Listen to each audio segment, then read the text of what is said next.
We're starting now. Now we're starting. Welcome to the 100 greatest stand-ups of all time. Updated and even funnier than before. 4 hours of the greatest comedians ever to have stood on a stage in the name of laughter. I can always tell when audiences are going to be good or bad. Good night. The buzz about stand-up is it's instant and the rewards are instant. It's so direct from your mind to the audience. There's not a lot of steps in between. Why are you looking at? You can get into anybody's soul if you make them laugh. Those are the rules. To be a good stand-up comedian, I think you've got to have a funny face. Big balls. What? Mrs. Thatch doesn't have any, but she's got the country by them. That's all. Stand-up is like the perfect end point of someone who's been going, look at me, look at me, look at me. There's a way to that I got a career. We have comedians who are sensational. This is fur, okay? Shocking. Do you remember that stuff last year with the paedophile school teachers? Controversial. I've made loads of righteous remarks and I don't give a I think women comedians are Welcome to Happy Hour. And others who are just plain funny. My old dad used to say to me, always fight fire with fire. And that's why he was thrown out in the fire brigade. I'm going to be extra funny tonight, just for you people. Sheesh. Thanks very much. Nothing can replace the excitement of going on a stage in front of a bunch of people. There's a time you're thinking comedy jokes, it drive you mad. Stand-up turns you into a monster. I'll listen you! It induces people to make an involuntary sound. Ha ha ha ha! One nearly fell off the chair. Thousands of you have voted on the Channel 4 website, and a panel of comedy experts have added these new results to the original poll from 2006. And here it is, the definitive, up-to-date and revised 100 greatest stand-ups of all time. But who got your vote? The world's greatest stand-up. Oh, God, that is impossible.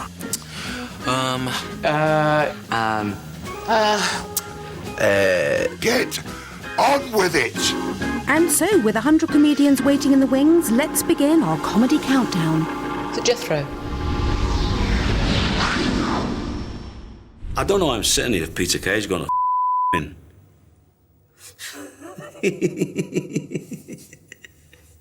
What's the point? Come on. Let me go. Roll VT. Freddie Starr is one of Britain's biggest television comedy stars of the past 30 years. I mean, Freddie Starr, funny. And his anarchic approach makes him one of the most unconventional stand-ups in tonight's list. They're maggots. And what you do is you put them on the end of your hook. Like... No, it's honestly, they're harmless. At his best, he was just a really, really funny guy. And again, and scary, you know, frightening.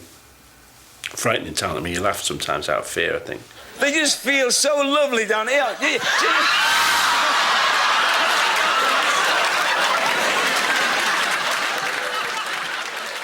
I think a lot of people are afraid of me, and quite rightly so. Because I do like give them a bit of stick when I'm on there, you know. Not bad stick, you know, just being a bit naughty. Freddie Starr was a massive star. We laughed at him. We're wrong to forget that he was considered a stand-up genius. Starr's career skyrocketed after he stole the show with his Mick Jagger impression at the Royal Variety Performance in 1970. I've got touch gonna be. You're gonna give your look to me. You're the man of Gabbery. Another gang I'm gonna feel. It was the first time ever a performer had been allowed an encore. But his subsequent TV successes left him far from satisfied. All my television career, I've hated, really, and never watched the shows. Never once. I didn't like what the writers, you know, were doing to me.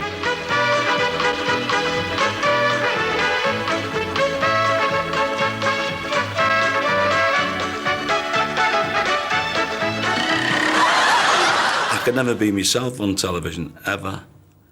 I always had to be this dressed up clown or something, you know. You've got to go through a certain amount of during your life, you know, and see things and pick them all out. and you can turn it into a comedy situation. From a bad situation, turn it upside down and say, you know, what the f*** am I talking about here? Just when his career seemed to be over, Starr made a stunning comeback in 1996 when ITV's Audience With achieved record ratings. And now, ladies and gentlemen, my impression of a mad dog. Where's me dinner? Yeah, it's real bullet, it's loaded. Please. Really? Yes, absolutely. There's such a wonderfully unpredictable side of you, like the side of Aquarius, and yet you've got these delightful earthy qualities of Capricorn. I wonder if you can tell us what your sign is. It's like that. It's great being mad. I like it. So I'm Shappy, and I am a female Iranian stand-up comedian. The other comics backstage, they call me the box ticker. I wasn't really Iranian when I first started, and all of a sudden, after 9/11, I was like, so you're Iranian, you Muslim, you... Everyone had all these questions and all these assumptions. I was checking in at Los Angeles airport, and at first they were lovely. They were like, oh my God, I love her accent. Oh my gosh, she's from Iran. Search the bitch. So, geez, you guys are so harsh here at immigration. As a comic, those things irk me, and most comedians on stage, you talk about stuff that you have reacted to emotionally in your everyday life. For ages, I thought that Muslims and Jewish people don't eat pork because pigs are so cute. And I thought that rabbi was the plural for rabbit. I'm the laugh whore. I need to get the pa laugh hit you straight away. If I don't get that sound pretty quickly and every few seconds, I tend to panic a bit. I have a Jewish friend, and she freaked out one day because she had a piece of ham by accident. I did it. Thinking, oh my God, my rabbi's going to kill me. And I was like, why, have you not cleaned the hutch? Female, gorgeous, Iranian. I just wish she was funny. It's a form of self-expression. It's kind of like the most deep and naked and energised form of self-expression, and that's why I liked doing it. I've got a classic Jewish mother. My mother is the sort of woman who, if I fell into a river, would shout, "Help! Come quick! My son, the university graduate, is drowning!" He's an incredibly intelligent man, but he's had a great career where he's made some good choices about who he works with and when he works with them. You see that Eddie the Eagle Edwards? Yes? That's you, that is. That's your mum. See that Peter Beardsley? I'm aware of him. That's your girlfriend, that is. Despite hugely successful partnerships, writing novels, and an illustrious broadcasting career, David still finds time to do the odd bit of stand-up. You know, in the old days, it would be a huge betrayal for me to go off and do a solo tour or for Frank to go off and do a chat show, but it would never occur to either of us for that to be a betrayal because we worked separately beforehand and we will work separately again. The diseases and casualties this week. Abortive, 5. Aged, 43. 3 people died because they were frightened. I'd love to see Dave do far more solo work because the show that he did about mortality rates in 16th century London, it was very, very funny. I like this one. 1 person died of lethargy. 1 person died because he was distracted. 1 person died suddenly.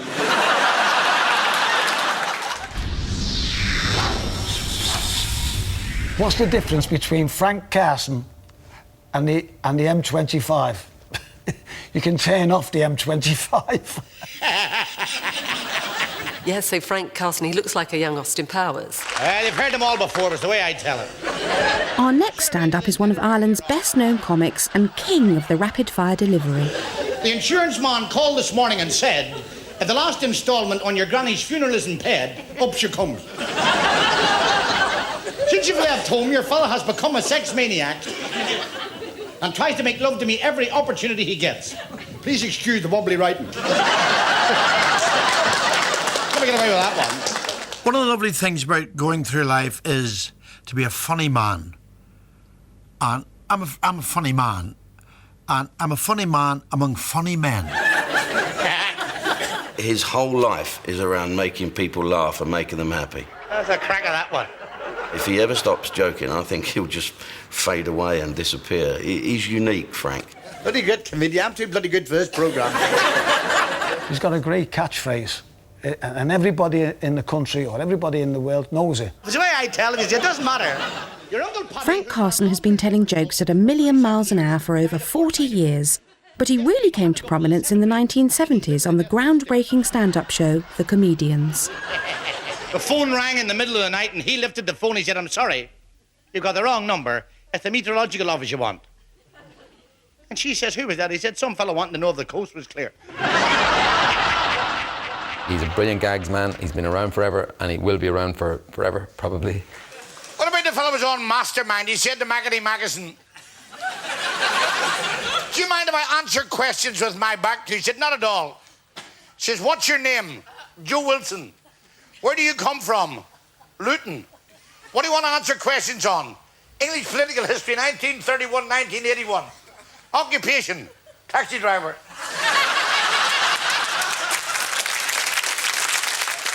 Don't forget it, I'm available for cheap cabaret. Thanks. You know burgers? They make them out of eyes and penises. Now, I don't know about you people, but that is how I want to eat my eyes and penises. If I've got to eat them, I want to eat them in that anonymous burger form. I started at 27 as a stand-up, very late, compared to a lot of the people now. I mean, I'm booking sperm, in fact, at my club. Once a regular on TV panel shows, Lee Hurst turned his back on television to concentrate on running his own comedy club, where he was brought up in Bethnal Green, appropriately called the Backyard Club. Because I'm a Cockney and we talk very, very quickly, it's a bit of a machine gun approach. I love this about medicine for your stomach, and it says on a bottle, warning, may darken your stool. Right? And when I read that, I think, why do they feel the need to warn me about that potential outcome? Which one of you people is checking their shit that regularly that this could upset your working day? Who stands up off the lid, looks back and goes, oh, I'll do the kitchen that colour?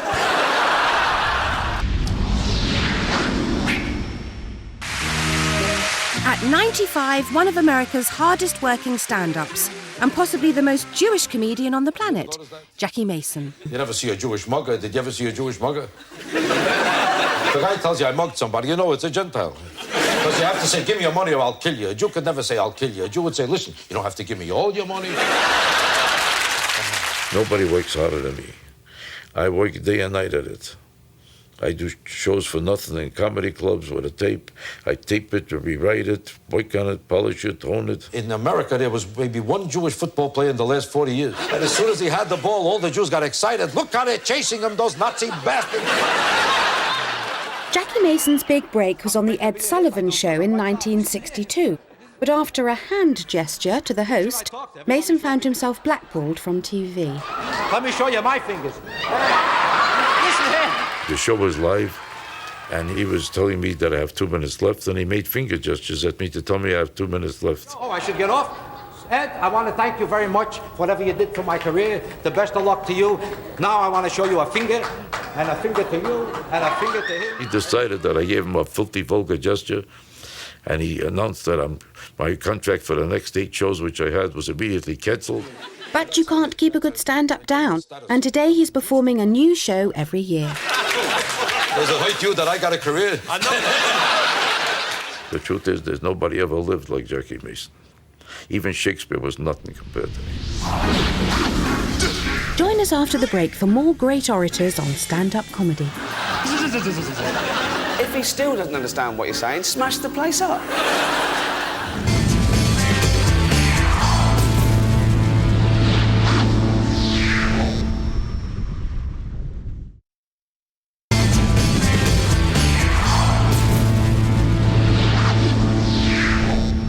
Welcome back to the 100 Greatest Stand-Ups, the show guaranteed not to let you down. He said, don't you, I said, don't you, he said, don't you, I said, don't you.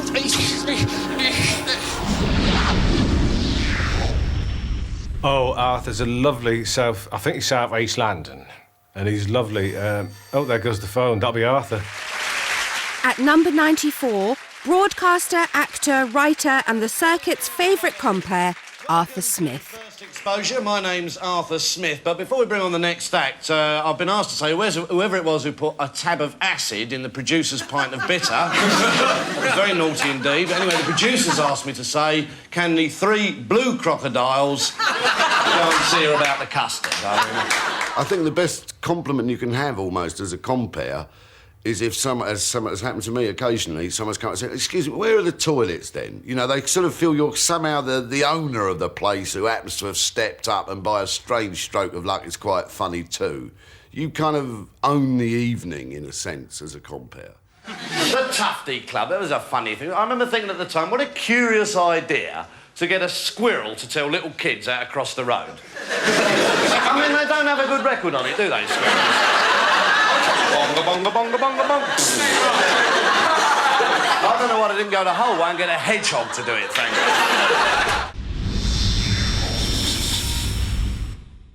Trailer Park stand-up next with Roseanne Barr. Famous for her series where she plays a wisecracking, middle-aged, working-class mum, Barr's comedy routines are also based on her blue-collar roots and how fame and fortune have changed her life. You know, all the time people ask me, they go, Roseanne, will your recent success change you from the everyday working-class housefrau that used to live in a trailer only 2 short years ago? And they say, now that you have a maid and a cook and a big Beverly Hills home, will you lose touch with the everyday chores and the little people that made you America's domestic goddess? And I say, blow me. She's kind of like the working class person and their struggles, and she really hit on it. And she was brilliant at it because that's where she came from.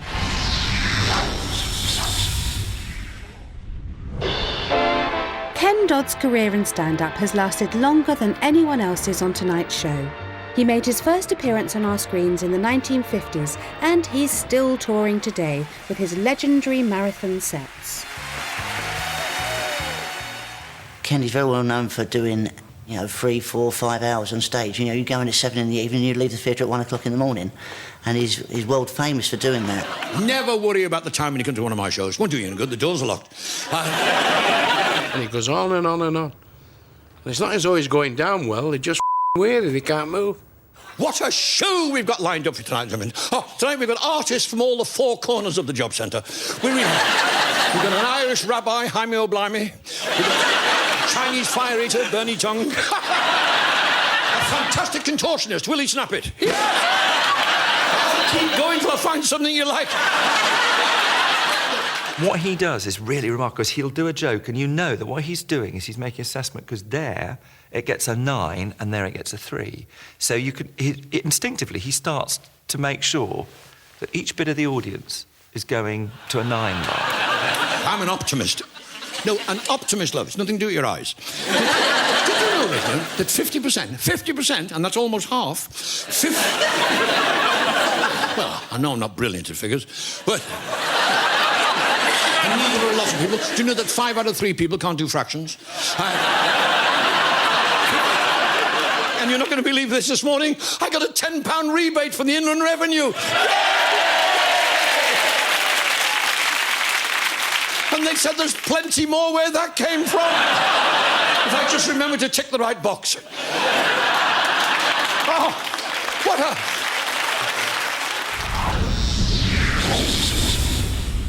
What Rick's got is immense charisma. Here's my joke. Now then, what do you say to a bloke that's got no arms and no legs if your watch is broken? Have you got the time on your cock? Rick was, young and beautiful, and was also effortlessly funny.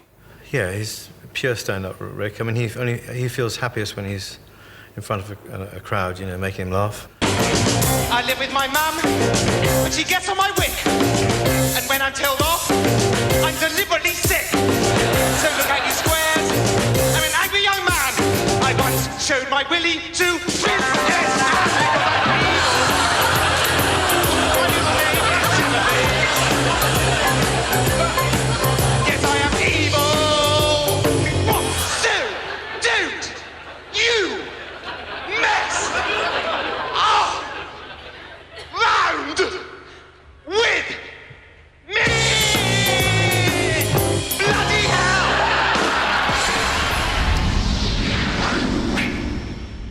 Nothing bugs me no more when I'm demonstrating than to have some cat tell me, "Why don't you get on back where you came from," in a foreign accent. In the 1950s and 60s, Dick Gregory was one of America's most influential comedians, championing civil rights while blazing a trail for future black comics. I was the first Negro comic permitted to work a white nightclub. That had never happened before, because no black person was permitted to stand flat-footed and talk to white America. And I never will forget that night. I jumped out of bed, got in my car, rushed over to the west side of Chicago, right in the height of the ride. I get out of my car, and here's this colored woman picks up this brick and throw through this pawn shop window. And she grabbed 3 pistols. And I rushed up to her and said, "Cool it, baby. Don't act like this. You're going to mess up the whole civil rights movement." She said, "Damn the civil rights movement. I just caught my husband with another woman, and I'm going to kill him." Dick Gregory became the first black comic to be invited to sit down and talk to the host after performing stand-up on the immensely popular Jack Paar TV show in 1961. Problems we have. Had I just gone on the Paar show, my salary would have probably jumped up to $500 a week. But to sit on the couch, I went to $5,000 a night. Let me tell you about this daughter of mine. Last Christmas Eve night, I walked into my daughter's room. I said, "Michelle, tonight's Christmas Eve. It's 11:30. You're 7 years old. Go to bed and get ready for Santa Claus." She said, "I don't believe in Santa Claus." I said, "What do you mean you don't believe in Santa Claus and I'm picking up the tab?" She said, "I don't care what you picking up. I don't believe in Santa Claus." I said, "Why?" She said, "Because you know darn good and well ain't no white man coming in our neighborhood after midnight." So I stayed with some friends last week, and they said, "Sean, treat this house like it's your own." So I sold it. John would have been the first alternative Irish comic to make it in England. I actually went for skills rather than looks at my dog. I actually went for an ex-drug sniffer dog. I tell you, bloody handy at parties. John, have you got any drugs on you? No? My dog says different. Initially, all your kind of source material is your life, initially, and then, you know, you have, well, I went for darker thoughts, and comedy seemed a good way of doing that at the time. We thought we had a poltergeist in the house, because strange objects used to move around. And then we realised this only happened when Dad lost a lot of money on the horses. Oh, fuck, Sean here. Sean's inimitable style led him to being, at the time, the youngest ever winner of the Perrier Award in 1990. Stand-up comedy is the most freest form of, you know, and I hate calling it art, but it is, because you can pretty much say exactly what you want. But I do that thing as well, and we all do it. When you're drunk, I dance with my pets. And you think it's a great old laugh. And your dog's there kind of going, "These aren't hands, Sean. These are legs. I'm a 4-legged creature. This is not normal for me."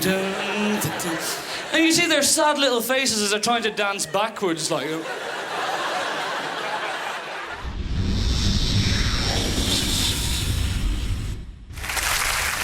Our next stand-up may never have made it onto the list if he hadn't taken some advice from a legendary comic when he appeared on the TV talent show New Faces. Thanks, Ken.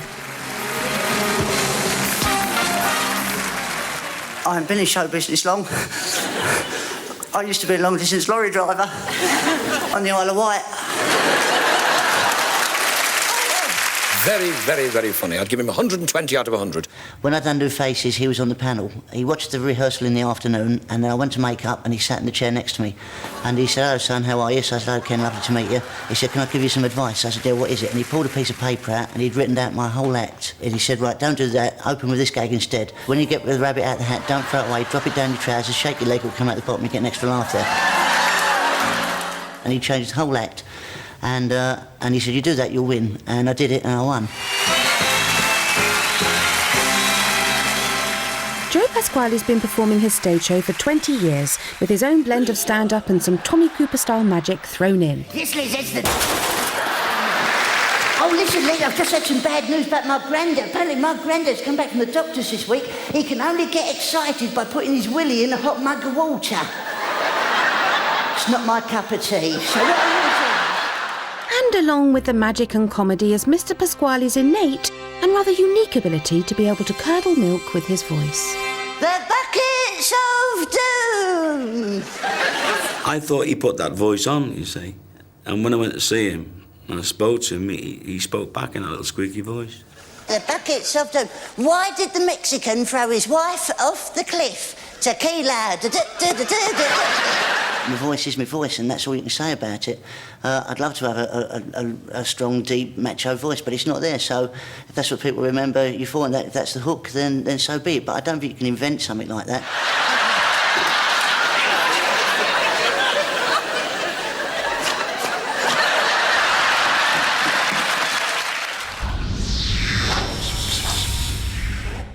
This country yokel might not look like one of Britain's most popular stand-ups. Some would argue he doesn't sound like one either. But to date, Jethro has sold over 3.5 million DVDs and videos. Do you know, we was driving over Bodmin Moor and there was a sheep with her head caught in the railings. I said, Denzil, there's a sheep with her head. How crikey, I've never shagged a sheep. I could never catch the buggers, madam. Jethro, well, he's all right for the Cornwall crowd, talking about sheep and cows and horses and farmers. I said, now's my chance to shag a sheep. Well, I got out and shag a sheep. I said, go on, Denzil. I said, your turn. He said, don't be silly. I'll never get my head in them railings.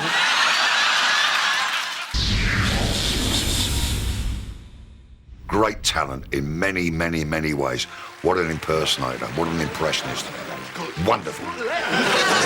Harry Enfield has created some of Britain's favourite comedy characters of the past 20 years.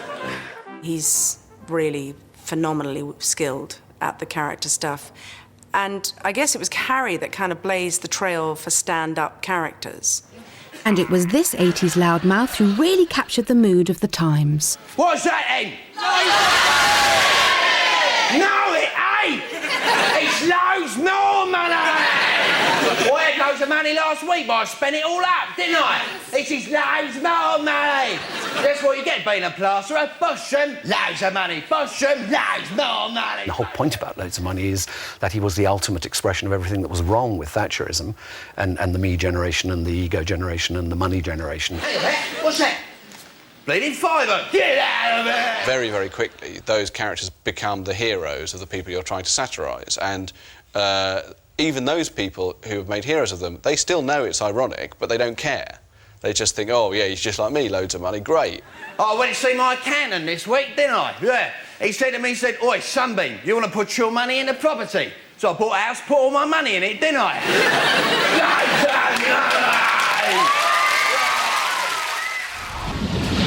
Join us after the break as proceedings start to get a little more revealing. Hello, Julian Clary, shirts lifted while you wait.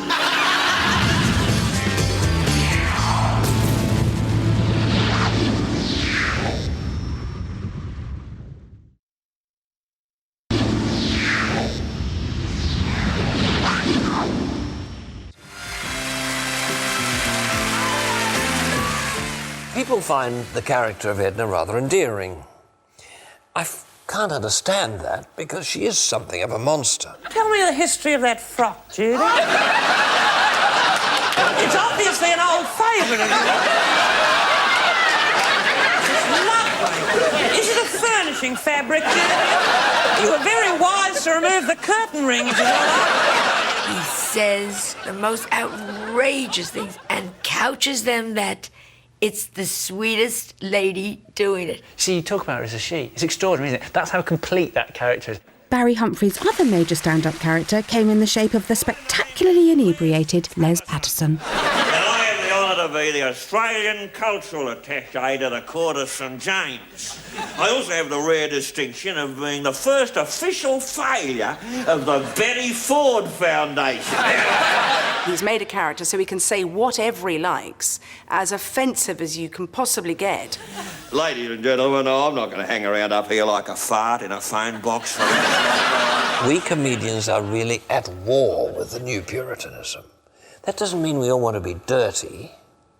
We want to be free to observe the world as we see it. I thought, what have I given for the conservation of energy, for example? I thought, I've given nothing. I've done nothing to conserve energy. And then it hit me. I thought, there's one thing I can do.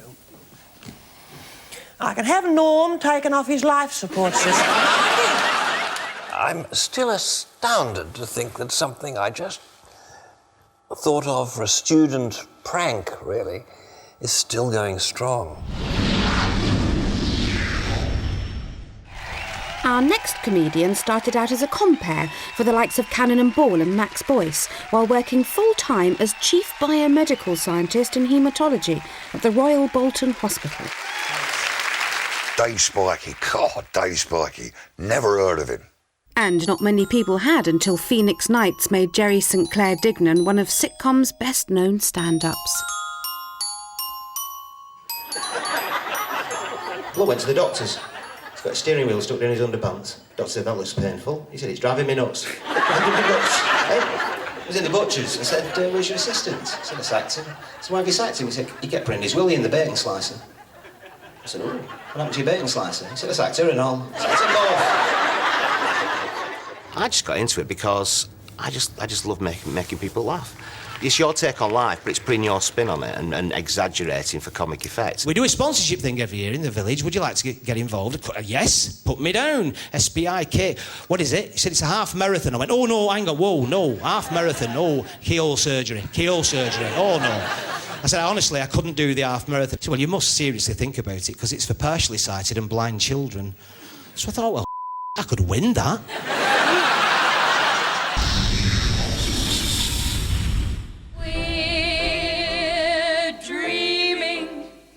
Of a white Christmas. You got no chance. Despite this slightly dubious start to his comedy career, our next stand-up has become one of Britain's most popular and best-loved comedians. You know, Lenny is one of the dominant figures in British television comedy in the last 20 years.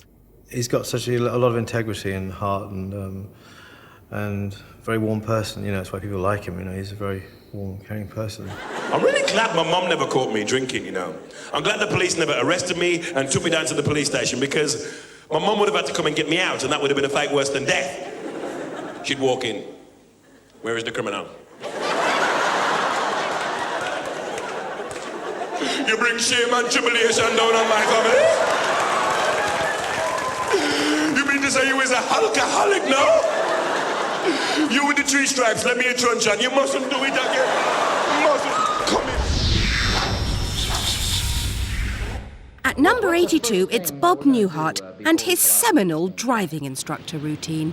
Well, what did Mr. Adams do before he let you pull out into traffic? Well, in addition to praying, let's say. Each one of his routines was perfectly organised, perfectly written, had a perfect punchline. I think it was exceptionally gifted craftsmanship. We always want to check our rear view mirror because that...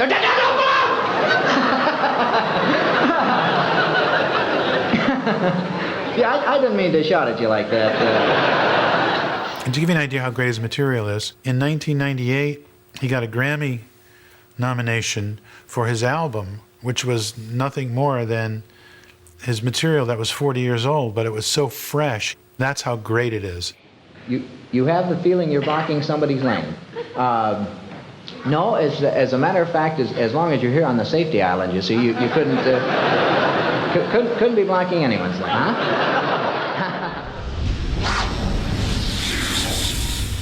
Tim Minchin, yeah, bastard. He can take his songs into areas where they perhaps don't sound like they're going to go. The melodies might give you the impression of being quite light and airy, and then suddenly he's talking about...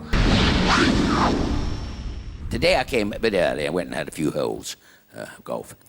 Played 5, fell down 4.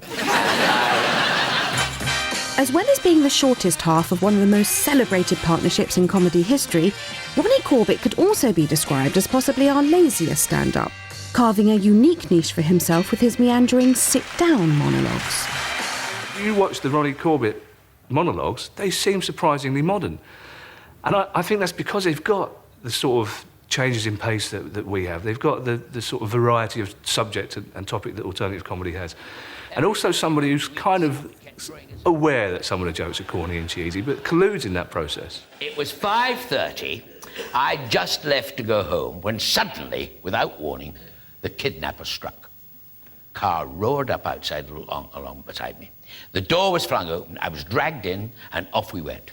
We drove for 3 hours till we came to a deserted, disused old building which they'd obviously picked because no one would ever go there, you know. Rotherham football ground. He would do these things and they would last 3 or 4 minutes and they would have no point. Well, you could just as easily be describing Eddie Izzard or Harry Hill.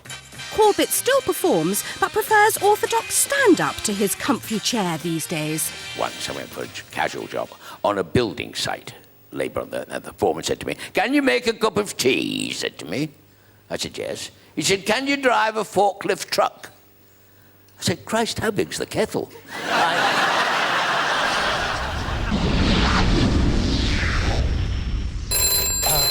Hello, Julian Clary, shirts lifted while you wait. Julian Clary is the queen of camp humour. Since 1983, he's had a number of comic incarnations, from Gillian Pieface to the Joan Collins fan club. And after all these years, he's still standing up. They said it could never be done. They said I'd never be a Bobby on the beat. But quelle surprise, I'm wearing marigold gloves and I've got a truncheon in my pocket. I've only been in the force a couple of weeks and already I'm president of the Shiny Helmet Club. Julian, for me, always just like really pushed it too far. He couldn't quite settle on the sort of acceptable. The only real reason Fanny and I are back on this show is that we haven't yet found our way out of the building. I think it's true to say that I've been spending the last fortnight struggling down passages. In 1994, Clary's blooper about his fist and Norman Lamont ostracised him from mainstream media for a while. But thankfully, that's behind him, and he's back to his usual public obscene self. Can you hear me at the back? You're receiving me at the rear, that's good. But... Well, Father, best of luck. The Latin, Father. All right, yeah. Totus tuus minimus canis costa corta Baggio Roberto. Ardal O'Hanlon made his name in Britain with his role as a priest on Craggy Island. But as a successful stand-up and author, his material is poles apart from the childlike ramblings of Father Dougal.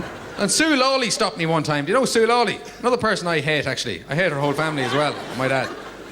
But she was asking me if I was ever stuck on a desert island, what 2 books would I bring with me? And I didn't like the threat implied in that question. Nothing can replace the excitement of going on a stage in front of a bunch of people, you know. I imagine flying fighter pilots might be something similar, or, you know, or burglaring a house. I said to her, the first book I'd bring with me would be a big plastic inflatable book.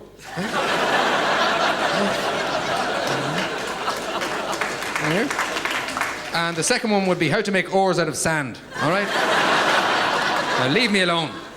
I look at the human condition, not in a very serious way, but I look at it nonetheless. And I suppose my instinct is to render everything I see absurd.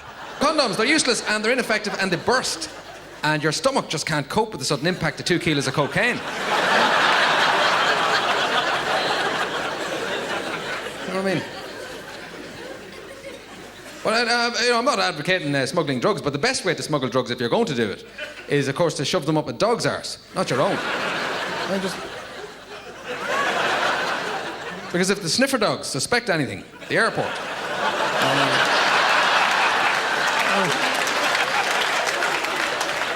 You know, the officials will think they're just being frisky and say, go ahead there, enjoy yourself.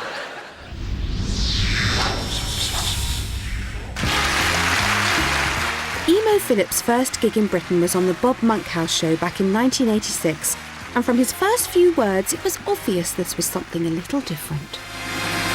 I ran 3 miles today. Really? Yeah. Finally, I said, lady, take your purse, you know. He's like the Willy Wonka of comedy. He seems all sweet and lovely and smiley, but underneath, I think there's something slightly darker. I don't really put any rhyme or reason into it. I figure the best way to constantly surprise the audience is to have no idea what I'm going to do myself. We have a close family. I was in bed the other night, and I heard my parents in the next room arguing about me. You know how parents will argue, saying stuff like, oh, I told you he'd live. Stay tuned for more insight into how to win over your audience. I used to terrify the shit out of people, but I also made them laugh. Cat! Bloody cat! Bloody cat!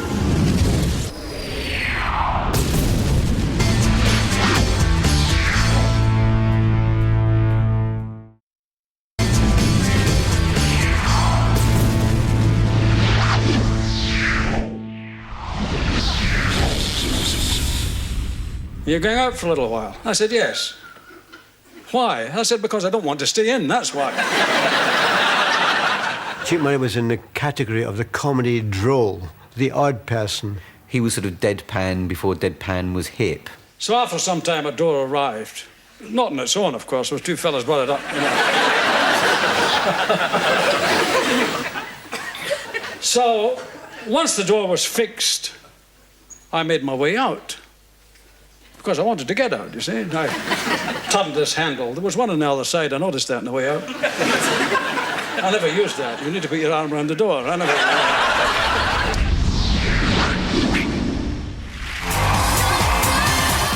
Before presenting became his vocation of choice, our next stand-up was known for dealing with more controversial material. We're going to get me to turn the lights on in Belfast. This is true, right? And then they changed their mind at the last minute because the last person called Paddy, who was that near a button in the middle of Belfast, the whole of Bedford Street went up.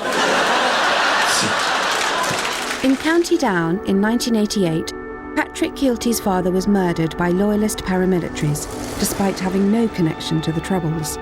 It was an event that later shaped Kielty's comedy. And I tell you how you knew it was bad during the summer, because Kate Eadie was here. Hey, Kate Eadie's arrived. He took the most combustible topic there possibly could be in British politics and he made it very, very funny. And we could have celebrity gladiators. We could have the RUC fighting the IRA in big spangly suits, right, with cotton bud. Peeler, you're fighting Semtex. Peeler, you will attack on my first whistle. Semtex, you will phone through the coded warning on my second whistle. He was really not just an important comic in Northern Ireland, he was an important person in Northern Ireland. I really do think so. I think he was sort of as important as some of the politicos up there, or if not more so. If Patrick's watching this, and I hope he is, Patrick, stop the presenting, go back to stand-up. Bill Cosby is one of the true greats. But the biggest one is the cocaine. There they go. There they go. Cocaine, Jack. Bill Cosby's stand-up performances showcased his prowess as a storyteller and became a platform by which he could put across his astute yet hilarious views on popular subjects such as work, family, and even drugs. And I said to a guy, I said, tell me, what is it about cocaine that makes it so wonderful? And the guy said, well, it intensifies your personality. And I said, yes, but what if you're an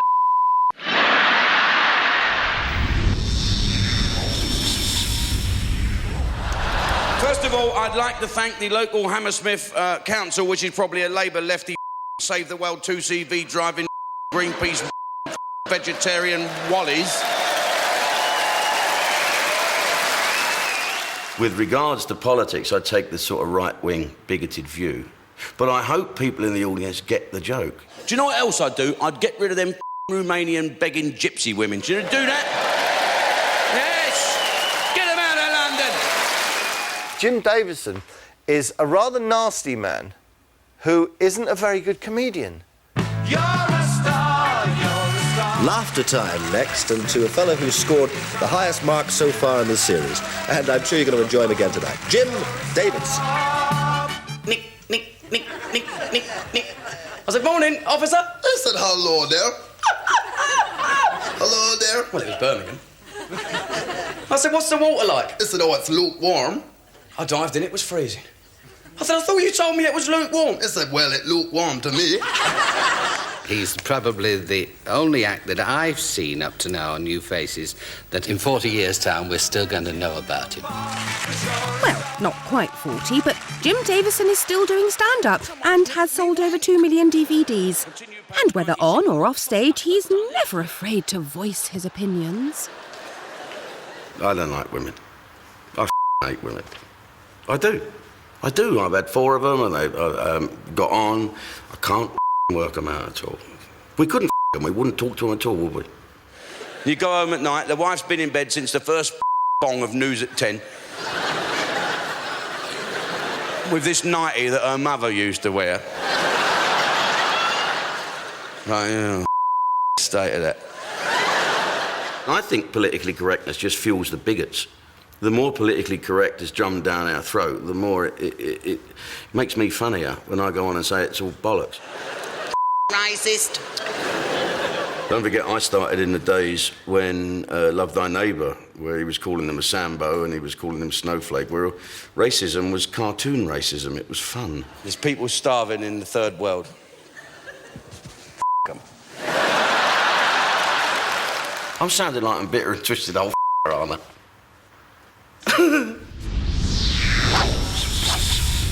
He's the one that sums up that demented left-wing, in-your-face, beating you about the head, not just with the comedy, but with the ideas behind it. I mean, don't people talk cack, eh? Oh, that Shirley Williams has got nice teeth. I'm going to vote for her. Cack, bloody cack, bloody cack. Oh, all this dog shit, I blame Ken Livingstone, you know. Cack, bloody cack. It's even worse at bus stops. Oh, there's 18 gone into town and only one come this way for a day and a half. Bloody cack. And you grab them by the throat and smash their head against the timetable. Alexei Sayle is the grandfather of alternative comedy. In post-punk Britain, comedy was about to get a radical overhaul, and Alexei was in at the beginning when he became the first compere of The Comedy Store in 1979. I'll do you, sunshine. You're not getting me off like that. Comedy had lost its way, really. Comedy before alternative comedy, I think, was either kind of drunken racists in working men's clubs or whoever went to see Billy or Jasper.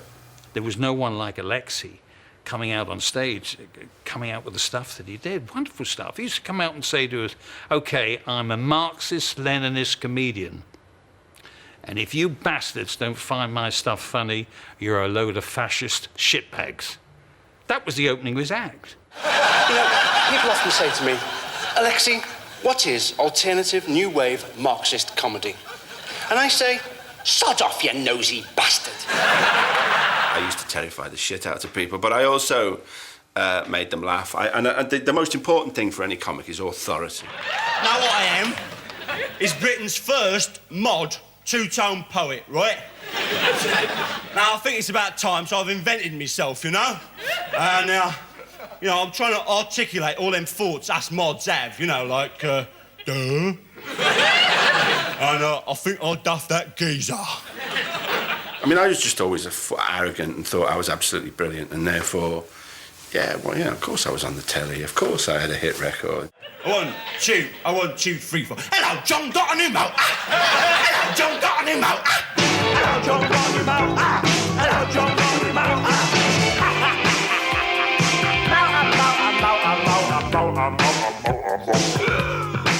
Yeah, why did it only get to number 14? Why wasn't it number 1, you know? Why haven't I got the Nobel Prize, you know? Hello,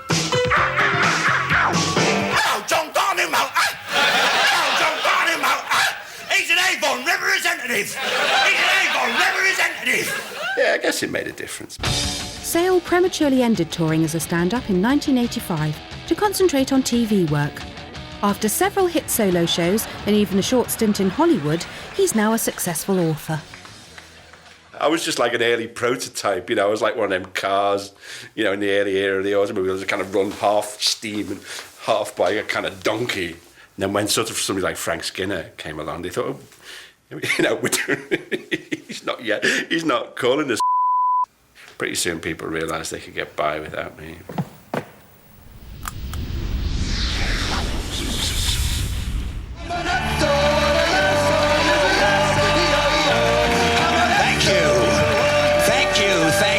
thank you, and fuck you. Following hard on the heels of fellow angry Yank Bill Hicks, our next stand-up made a name for himself as the furious, taboo-breaking comedian for the MTV generation. Cocaine? We started that. You're welcome. Dennis Leary is hilarious and making up scenarios of everyday life stuff and twisting it around. Really funny. That was the worst part about the coke, man, was being in that bathroom with that stranger at the end of the night, wasn't it, huh? Talking about shit like solving the world's problems, and the only reason you're in there is because he has the coke. That should have been a fucking sign, don't you think? I mean, if Hitler had coke, there'd be Jews in the bathroom going, I know you didn't do it. I like your mustache. Fucking Himmler. I remember seeing Dennis Leary years ago.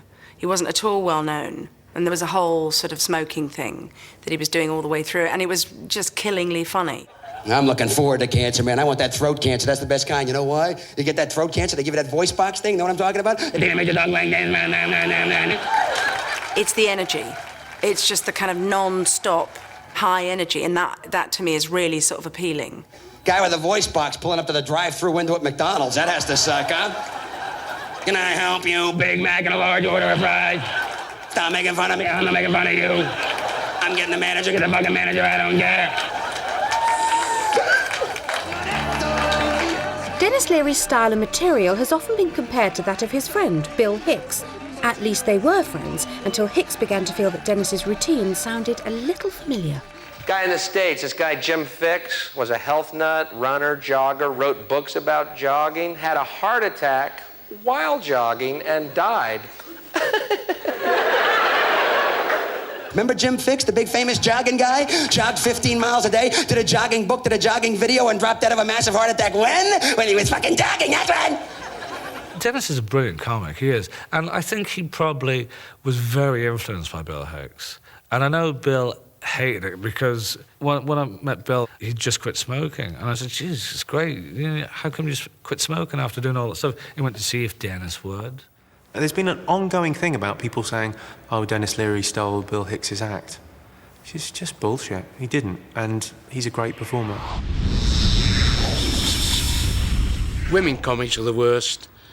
You know, they're certainly not funny. All they're talking about is fucking Tampax, tits, and arses. The stuff that comes out of my vagina. Pineapple chunks, slice of banana, couple of sponge fingers, I'm a walking trifle. Who wants to know about that? You never hear me tell a good story about that. Maybe not, Bernard, but Jenny Eclair has made a name for herself by being the most filthy and foul-mouthed female comedian on our list. The stand-up persona became very, very, not animal, but very tough, because I had to be, because I was terrified and they were flaming bear pits. I do not see why I should go down on him. He never goes down on me. Possibly because I wipe my bottom this way. That's the way to do it. This way. He goes down on me, comes up looking like a 6-year-old eating chocolate ice cream.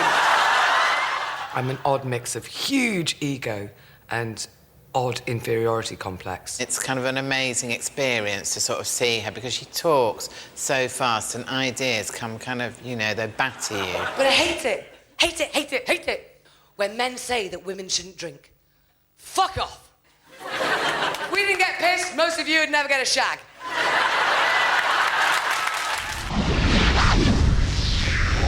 Frankie Howerd is my favourite stand-up ever. Love Frankie Howerd. Oh no! Oh no, Mrs. Frankie Howerd could lick anyone in the ring when it came to double entendres.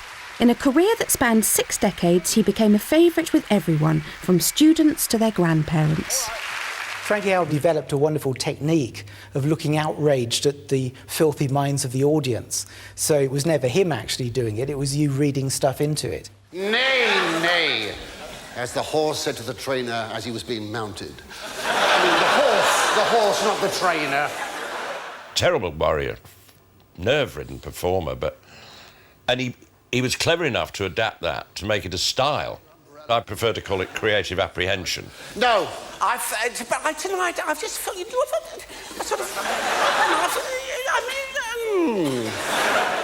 it. Everywhere else in the world, that kind of comedy died out in the 1960s and 1970s. I'd like to be a toy boy. The trouble is, when you get to my age, you don't find so many openings, you know. No. So when Frankie Howerd came back and was ironically rediscovered in the late 80s, early 90s, we said, yeah, but there is something intrinsically funny about Frankie Howerd. Frankie died in 1992, but kept on entertaining his audiences until the bitter end.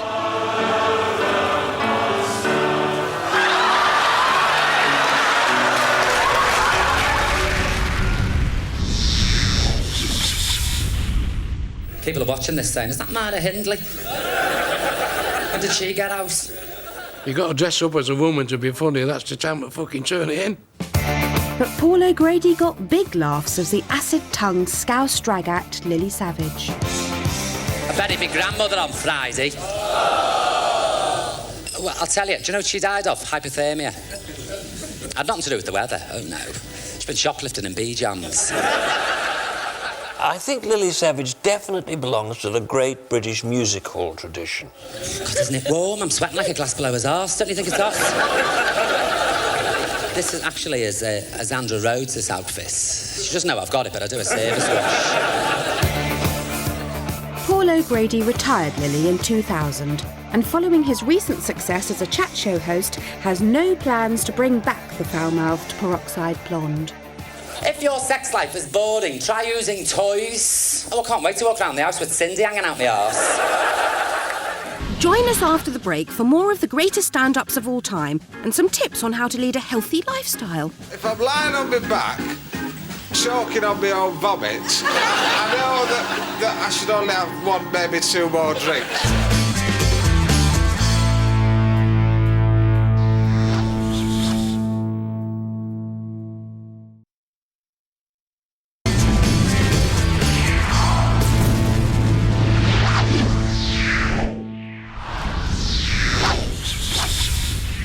The thing I like most about him is he looks like a gay beetle. I like fruit baskets. A fruit basket enables you to mail somebody fruit without appearing insane. Demetri Martin is a self-confessed smart-arse, and who can argue with him when part of his act includes a 224-word palindrome, 3D crosswords, and a poem written from the words on the back of a beer bottle. Read it after the show and think of me in a bar. Alone. I like him for being clever and not being ashamed of it. And with an IQ higher than the housemates of Big Brother combined, Martin has even won the Perrier Award. If I can find a number for every letter so that this mathematically works, I win. And here's the solution. And sometimes a simultaneous equation becomes true with the same numbers. I am not a dork, I am a nerd. Whether it comes from a kind of geekiness or nerdiness, it doesn't matter. What does matter is nobody else could effectively tell Demetri Martin's jokes. I like the beach. I like to get there really early before everybody else shows up. And I take like 30 bottles with notes in them and throw them into the water. And then I wait for everyone to come to the beach. When someone goes to pick up one of the bottles, I go up behind them. Because when they open it, inside there's a note that says, I'm standing right behind you.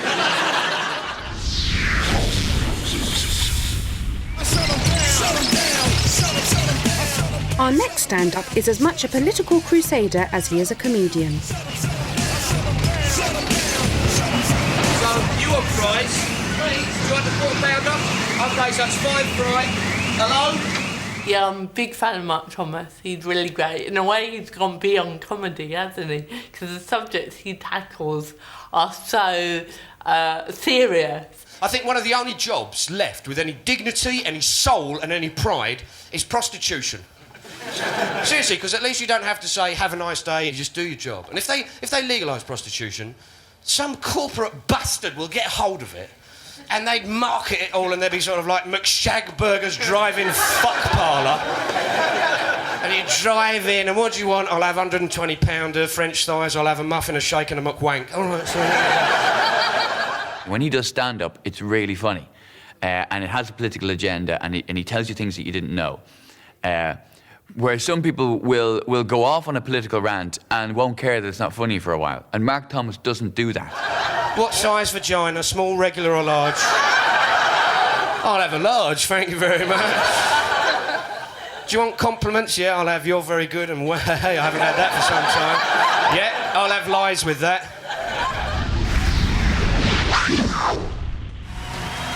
At number 65, the stand-up 8 out of 10 cats prefer Jason Manford. Jason Manford, he's your average working man. You know, he's kind of Jimmy Tarbuck in 2010. He's got that northern warmth. It comes out and people go, oh, he's a nice man, isn't he? Who's from London? Gives a cheer. Quite a few. That was probably the longest conversation you've ever had with a stranger, I imagine. Jason, I think, wants to be liked, and then he can slip in some quite acute gags. I was at Euston the other week. There was a fella reading a book. I'd seen this book in W.H. Smith. I quite fancied it. So I wandered over. I went, all right, mate, is that book any good? Because I've been thinking about getting it. He looked at me like I'd gone, all right, mate, can I have a little tickle of your bollocks? Is that all right? He's got this warmth and this charm, and it works in a small venue, and he can transmit it out to much larger venues, and on the television, on chat shows. He's really versatile. Recently, about 3 times, I've been recognised in the street. It's well exciting. In Manchester, the first time it happened, this bloke crossed the road to meet me. He goes, are you Jason Manford? I was well chuffed. I was in front of a few of my friends. I was like, yes, I am, yes. He went, oh, I work with your dad.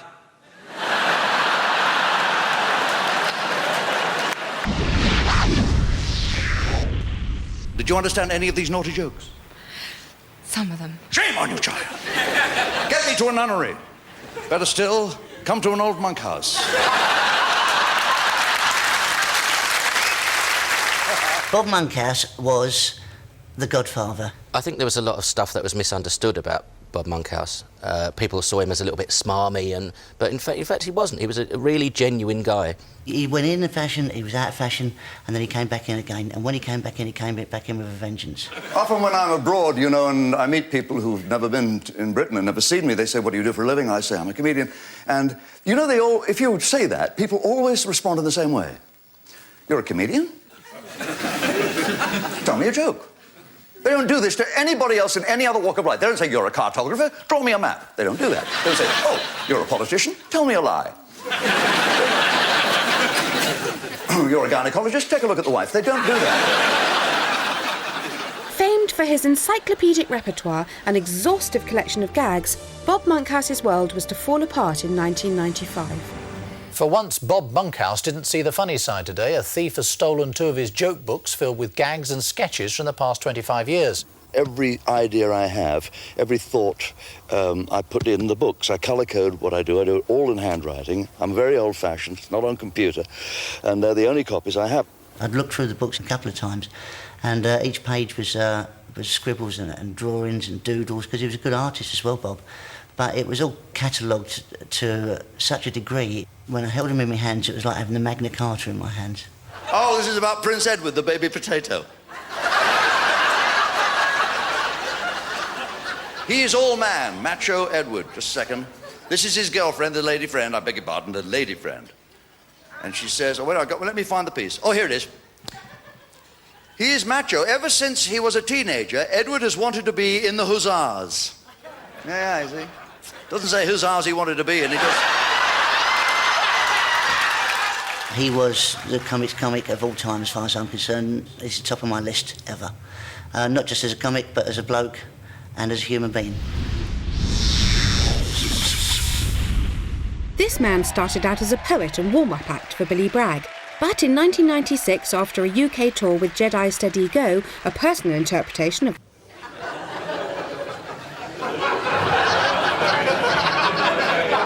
over the old chap, you have to take the main fuse out of the house lights at the given moment, and then you walk into the room where your partner is, but you have to be going...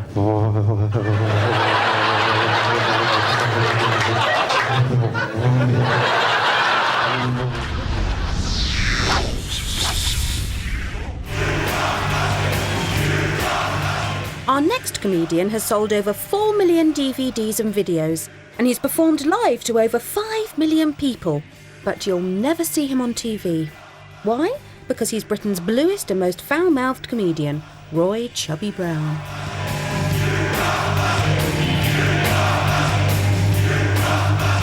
Fuck off. Fuck off. I've got to go and see Chubby to really appreciate him. He's dead blue and he fucking hit me both feet like myself. Well, a funny guy. Being in Manchester today, I've done my good deed for the day. I helped a little old lady across the road. She didn't want to go, but I said, don't fuck me about you little old When I first started in the early 70s, you couldn't say bloody, bugger, arse, nipple, fart, tit or shite without being paid off, thrown off stage or beaten up. There are different times. So 30 years later, and we come to this point. I came down this morning, our mother was in the back kitchen. Oh, fucking mothers. She looked at me like they do, you know. You've never made my daughter happy. I said, well, you obviously didn't see her sucking me bell end on Friday night then, did you? Once you put that outfit on, and the flying hat and the goggles now, you become somebody else. Now look, well, we've just come back off a cheap holiday, went to a little Greek island, which was just like the wife's clitoris, to be honest. Hot, sticky stunk, and you fucking wouldn't want to go there again. I don't have to F and blind. It's a living. You know, I wouldn't stand in the cake shop saying, 3 fucking custard slices, fuck face. You don't do that. Somebody got me Forrest Gump for Christmas. Laugh it like a box of chocolates, you never know what you're gonna get until...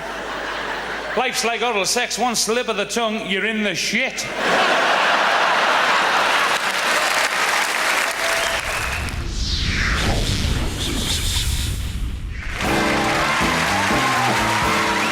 Steve Martin is so brilliant. The writing is so brilliant. The acting is so brilliant. The stand-up, oh yeah. Hey, I got music, I got rhythms. Martin went on to make some of the funniest films Hollywood has ever produced. And while some critics think he's lost his comedy mojo of late, his early stand-up still stands up today. And this doesn't happen very often. About 3 weeks ago, I met a girl, and she was real nice, and she invited me to her apartment. So I went over there, and she had the best pussy I have ever... Oh, now, come on! I'm talking about her cat. Now, that makes me sick right there. Now, you can't say anything anymore that people don't take it dirty, and I'm sorry, that disgusts me. That cat was the best fuck I ever had.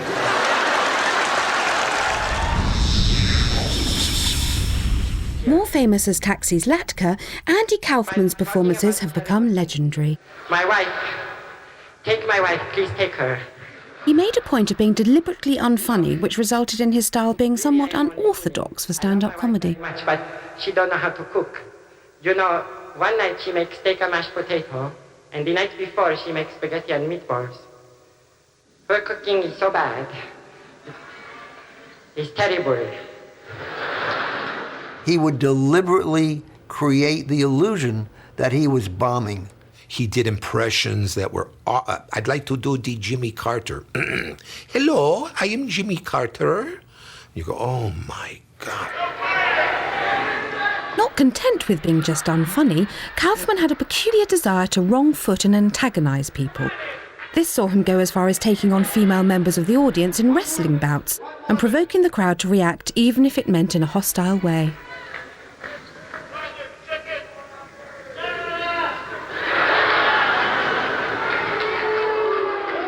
He would goad the audience, he would irritate them, he would insult them, and he was very, very mean. Andy Kaufman died of lung cancer in 1984, but his reputation as a prankster led many to believe that this too was a hoax. 4 years before his death, him and I worked on a script called The Tony Clifton Story for Universal Studios. On page 124 of that script, he has the character, this alter ego character that he did, Tony Clifton, die of lung cancer at Cedars-Sinai Hospital. When you start putting all these things together, people said he faked his death. Steve Coogan is a wonderful comedian. What are you fucking looking at? Because he invents a character and becomes the character. Do you know what I'm fucking sick and tired of? People coming up to me saying, Paul, you're a sexist. I'm not a sexist, I'm a radical feminist. I think you've got to be these days if you want to get your end away. Steve Coogan is one of the most prolific comedy character actors of the last 30 years. And while most of his creations belong in the land of sketch, sitcom and spoof chat shows, some have found their way into doing stand-up. His character Paul Karp was originally called Duncan Disorderly, but to be taken seriously as a viable person in the real world, he had to change it. Do you know, before I come out tonight, I went to Chippy, right, get a bit of nose bag. Right, I'm stood at the back of the queue, there's a fucking student at the front of the fucking queue, right, writing a fucking cheque for a bag of chips. It's just something really thrilling about seeing someone who is that good at being a pissed person. That was just genius. Like all good character comedians, Steve couldn't go long without cross-dressing and created a sister for Paul, the promiscuous Pauline. It's actually quite a sweet character, even though she's a massive slag. No, it's called Arnie. Yeah, Arnie, short for Arndale Centre. It's Arnie short for Arnold Schwarzenegger, because that's a good role model, isn't it, for a little boy, eh? I'll be back, eh? Your fucking dad won't, will he? I think if I was able to come up with characters as funny as Paul Karp, then I would do that instead of what I do. Steve Coogan still performs stand-up as Alan Partridge and Paul Karp, despite spending much of his time in Hollywood, performing alongside Ben Stiller, Larry David and Robert Downey Jr. No, I know what you're thinking. You're thinking, you've been drinking again, Paul. No. Well, yes, but I know when to stop. Do you know, I know if I'm lying on my back, choking on my own vomit, I know that I should only have one, maybe two more drinks. And after that, I better stick to shorts. Yeah, I'm going to find the bar. See you later. More of the 100 greatest stand-ups of all time after the break, if you can stick around that long. Can't wait to see what happens at the end.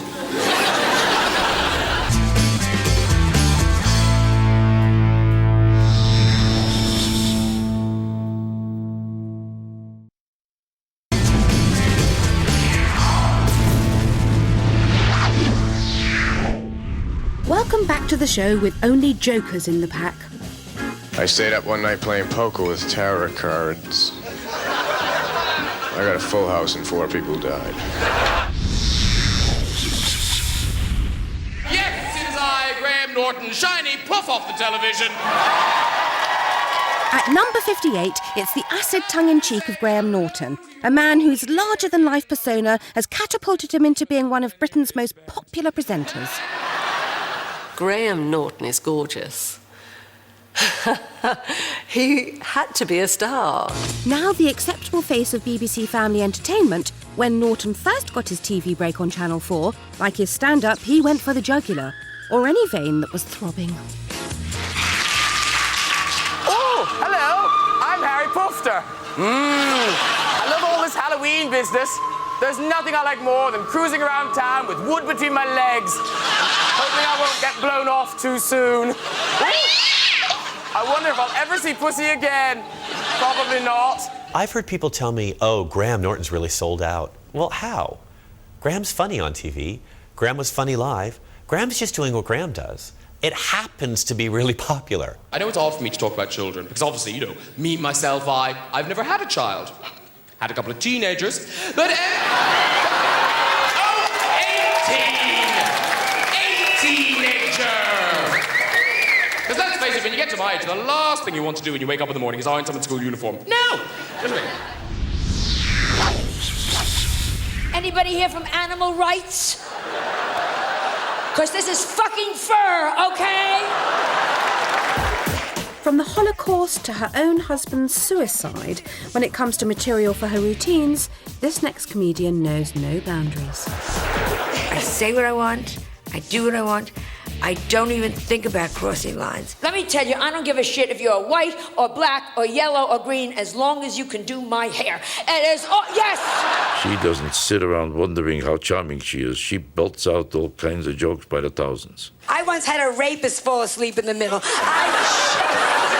My mother, all I ever heard growing up is, why can't you be like your cousin Sheila? Why can't you be like your cousin Sheila? Sheila had died at birth. And I just... She's not guilty of it very often, but she sometimes shows that So the time they tell a joke, she's so ambitious about a laugh that she sometimes overdoes it. And I was there in New York for 9/11, which is just, oh, God, we ended up with 2,400 widows, each who finally this year, ended up with a check for $5 million each. And I lost friends, and my daughter lost a lot of friends in it. I started doing the jokes immediately. What would you rather have? Someone who farts and drools in their sleep, or a nice check? $5 million. At least there gotta be 3 women out there that were going, Harry's dead, boo-hoo. At number 56, Jerry Seinfeld, whose self-titled sitcom made him one of comedy's biggest stars. He used his wry and keen observational skills as a comedian and turned the show into one of America's most successful comedies ever. Still performing today, Jerry continues to use his insightful way of looking at life to make audiences laugh. I think if I was an Olympic athlete, I would rather come in last than win the silver. If you think about it. You know, you win the gold, you feel good. You win the bronze, you think, well, at least I got something. But you win that silver, that's like, congratulations, you almost won. Of all the losers, you came in first of that group. You're the #1 loser. No one lost ahead of you. And they always had that photo finish. You know, the photo finish was always silver, gold. This is the whole race. Gold, silver, bronze, dead last. Greatest guy in the world, never heard of him.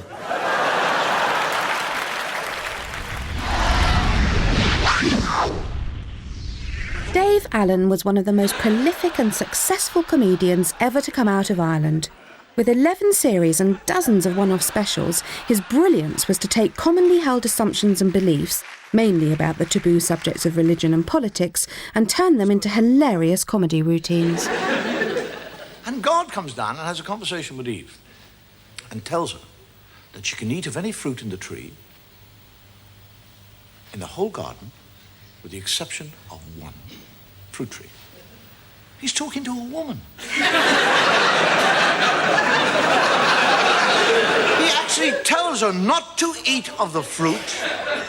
And then when she said, which tree can't I eat? He said, that one over there. He points it out to her. Dave Allen was timeless. And, you know, in a political landscape, you know, where the comics were generally doing stuff about, you know, this Packy and this my mother-in-law and all that, and he wasn't doing that. He was one of the forerunners of alternative comedy because he treated the audience as intellectual equals. He assumed that they knew what he was talking about. He didn't talk down to them. Some of my best friends are priests. Mind you, I wouldn't let my daughter marry one of them. I think that's rather unfair on priests. They're not allowed to get married. But on the other hand, when you think about it, it's more for us. I really think they should be allowed to get married. I think if a priest meets another priest and they like one another, they should be allowed to get married. Do you know, the very first tube station ever opened was Baker Street in 1863. What was the point of that? Where would you go? Next, the king of improvisation and possibly the fastest brain in the business, Paul Merton.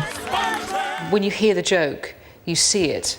As you see the image as well as, you know, you can visualise. Yes, you can always judge a man by the way he drinks his tea. A man who drinks it with the handle facing towards him is necessarily a liberal. A man who drinks it out, the cup is obviously mad. You can say something to him and he will have the quickest, funniest comeback. Yes, that's right. Hitler's a name. What about it? He is absolutely a student of comedy, almost more than any other comedian I've ever met, and I totally respect that about him. Can't wait to see what happens at the end.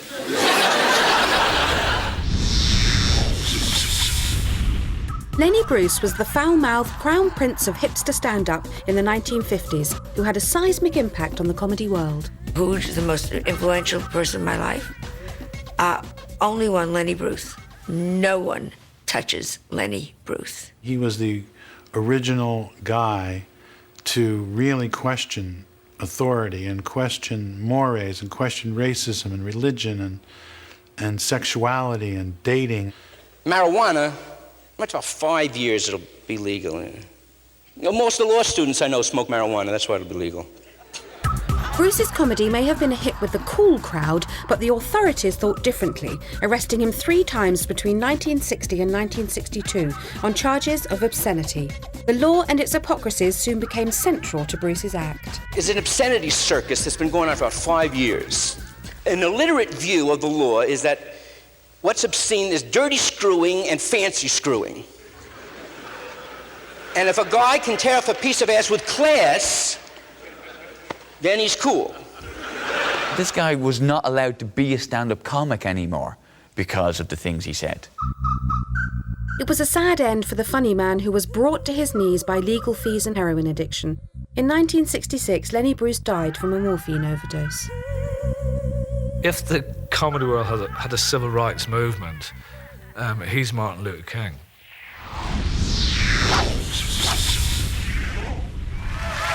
Next up, twice Perrier Award nominee and star of political satire The Thick of It, Chris Addison. It's always a pleasure to do stand-up in a theatre.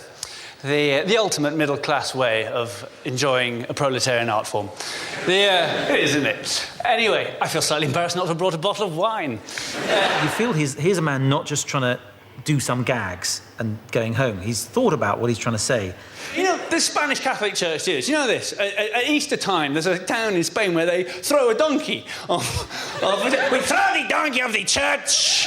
The thing that I want to make my comedy about is making big ideas, taking big ideas and being really daft, really stupid. It's like they're trying to outdo each other. It's like Pamplona started it. OK, we run the bulls through the streets, then we kill them in the ring, yeah? Well, you, we're going to throw a donkey off a church, yeah? You, we're going to fight a pig at the cliff, yeah? You, we're going to put a rhino in a blender, yeah? You, we're going to get a giraffe, put him in a dress, put him on roller skates, push him down a hill, yeah? You, we're going to get an elephant, blow in his trunk till he bursts. Join us after the break for the good, the bad and the ugly. You decide. I've got a friend whose nickname is Shagger. You might think, that's pretty cool. She doesn't like it.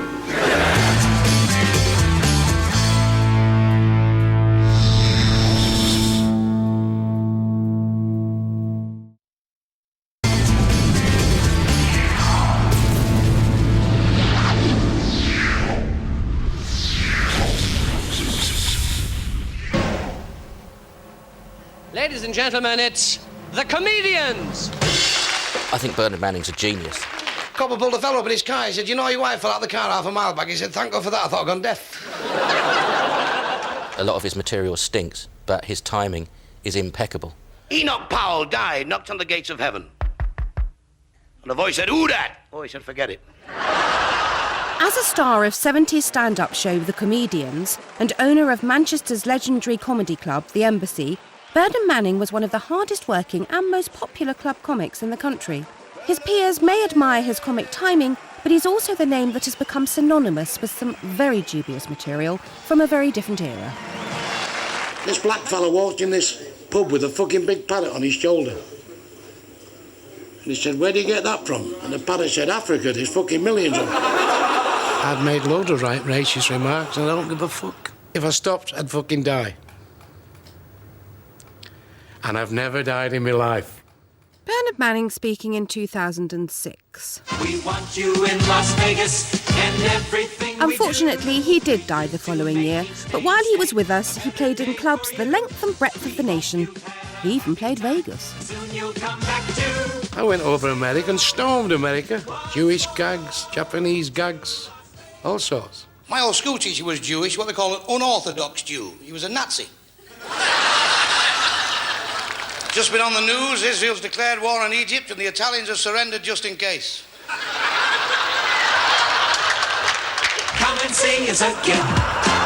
Bernard Manning spent over 50 years on stage, and while most won't miss his racist material, he will always remain one of stand-up's notorious figures. Them French, I don't fucking trust them, I'll tell you. I went in the cafe over there, I said, "Have you got frog's legs?" He said, "Yes."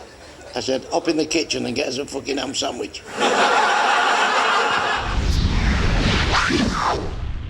Stephen Wright's almost like sort of a soothsayer. He's almost sort of writing, it's almost philosophical.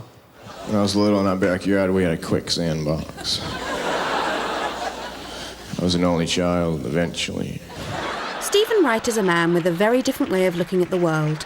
His surreal and bizarre one-liners, served up with his inimitable deadhead delivery, never fail to delight his audiences. Curiosity killed the cat, but for a while I was a suspect. I just had to concentrate on what I was doing. That's why I have such a serious look. And the holding my head and everything is just, it's me really concentrating, trying to not lose my place. Why is the alphabet in that order? Is it because of that song? I stayed up one night playing poker with tarot cards. I got a full house and 4 people died. Why I made the jokes so short was I didn't want to be... I'm basically an introverted person, so I didn't want to be... being on stage was really out of character for me as a person. I left the museum and I was walking down the street. I saw a man who had wooden legs and real feet. Last night I was in a bar and I walked up to this beautiful woman and she said, "You're wearing 2 different color socks." I said, "Yes, but to me they're the same because I go by thickness."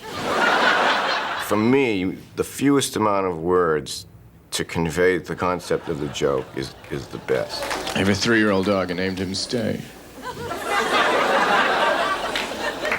He was a lot of fun when he was a puppy because when I called him, I would say, "Come here, Stay, come here, Stay."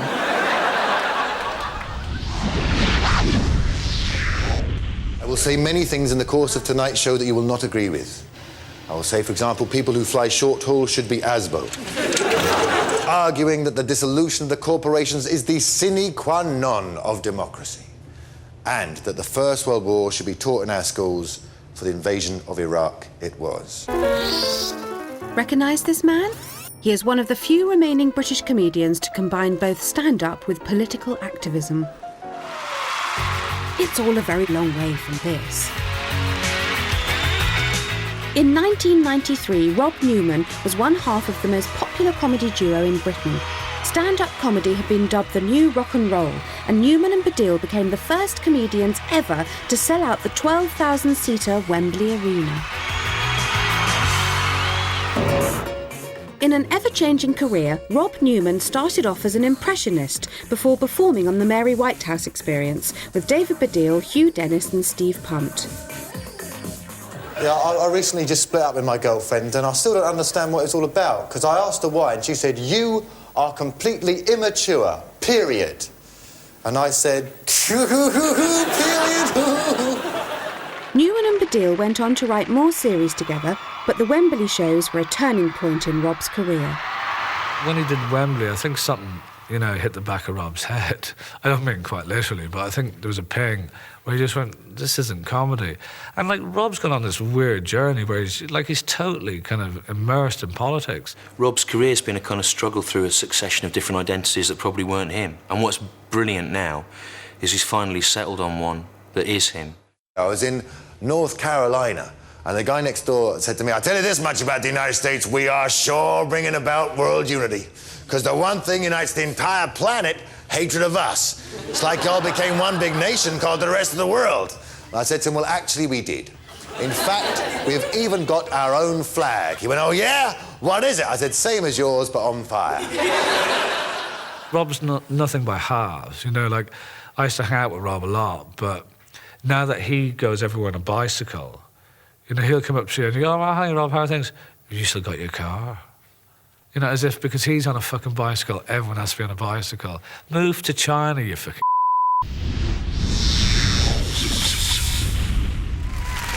And this gentleman then would be... Michael from St Helens. Michael from St Helens!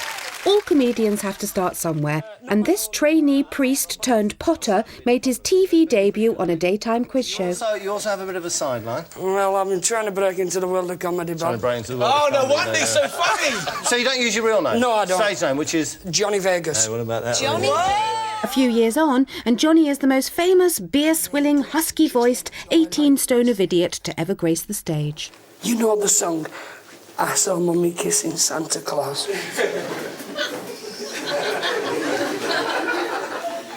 I come downstairs and she's straddling him. To watch one of his shows is a just total emotional journey. To see this act, and it is an act at the end of the day, of a person kind of having a sort of total breakdown and just wanting to be loved and wanting to please the crowd. Fuck you! This is the life I could have married into. There's still time. Just keep on, come on! You know, if you love me, have me. But don't just use me to piss your dad off. With Johnny, you genuinely believe that anything could happen. I mean, I've seen him wrestle people to the ground. You know, he's chased people around the room trying to steal their wallets. Come on, I'll arm wrestle you for that. I'll arm wrestle you!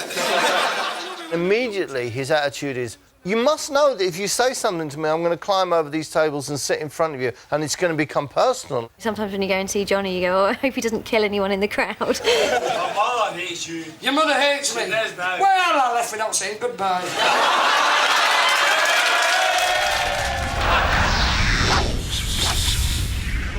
Film star Bob Hope arrives in Yokosuka, Japan on his Far East tour. Yes, Bob, it's you. As American as apple pie, South London-born Bob Hope was famous for entertaining US military personnel overseas, though he never travelled anywhere unless armed with a crack troupe of gag writers. I'm sure he was truly a patriot and enjoyed doing it, but it was also an incredible public relations thing. I mean, everybody in the world knew where he was all the time. This is a great country. This is a fascinating area. It's full of history and other things difficult to cure. If you're not writing your own stuff, don't fucking get on the stage, you know? What is the point of someone else writing a joke for you? That is just a money-making machine. I don't know how big this ship is, but they use Sicily for an anchor. I think go along with the argument that Bob Hope is somehow not as good as he could be because he doesn't write his own stuff. Because by that argument, you know, Elvis Presley was rubbish, and he patently wasn't. Elvis Presley was fantastic, but we're not here to talk about him. We have quite a few Marines on board. Well, the sailors have to have someone to dance with.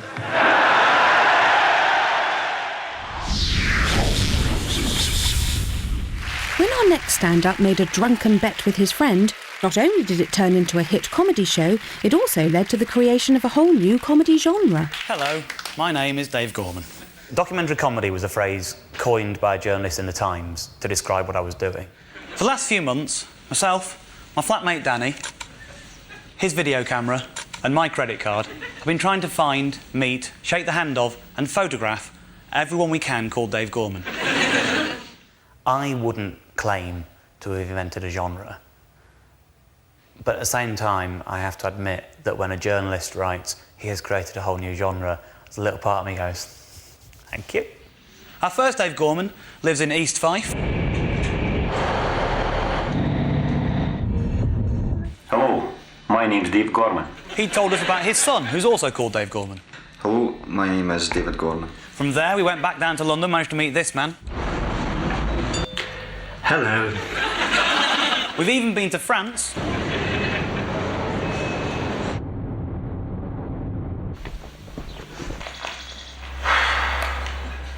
But he wasn't in. I think he's excellent. He's a mathematician. He's very, very concise in what he does. It's like he's doing a thesis on comedy when you watch his show. My name's Dave Gorman. The hunt continues. Good night. Dave's follow-up project was even stranger. Based on an internet game, the Google Whack adventure took him around the world and into a series of bizarre situations. I skipped out of bed. I thought, oh, that's a very strange hangover you've got this morning. Well, it actually came about because of the frustration at people thinking I'm that crazy bet guy. Most of this hangover appears to be in my arm. I've never had a hangover in my arm before. I need to investigate that, don't I? I went through to the bathroom and looked in the mirror, and this is what I saw, this is what I saw, this is what I saw, this is what I saw. What the have I done to myself now? What the have I done to myself now? Oh, you can imagine me on 6th Street now, can't you? I've got my ID now, haven't I? I've got my driver's license now. What the have I done to myself? Who the is that? That's what I look like there. Not that there, not that. That isn't even my birthday! I call myself a comedian, a writer or a storyteller, but I don't call myself a stand-up. And it's not because I'm being pretentious, honestly, it's not. A little bit. Thank you.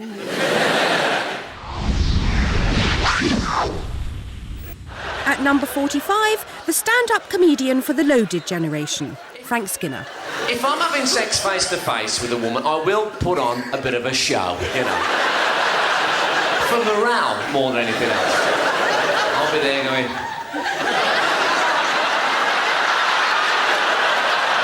smashing this. What I think is brilliant about Frank's early stand-up, and still a lot of stuff that he does now, is that you know, he's thought of as kind of bawdy or whatever. What he in fact is kind of microscopic and graphic in the way that he talks about sex. Our relationship was based on me giving her oral sex. That was it. I'd walk through that door, she'd go, fucking lick this now! And deeper, that was her thing. Deeper, come on, deeper! She'd go, deeper! Well, I've tried, but I don't know if you've ever tried getting a little bit deep. Sometimes it's like you overreach, right? And you feel like you've pulled a muscle in your tongue. She'd be going, deeper, come on, deeper! I could taste the fucking chair! I think he's changing, and has changed as a person, as a comedian, since I first met him, and I think, you know, the stuff he'll do later will be maybe different to the stuff that he first did, but he's still one of the most natural comedians in the country. Not only have I let you down, but I feel I've let myself down. At number 44, one of the most popular British comedians of the 20th century, with a career spanning nearly 50 years.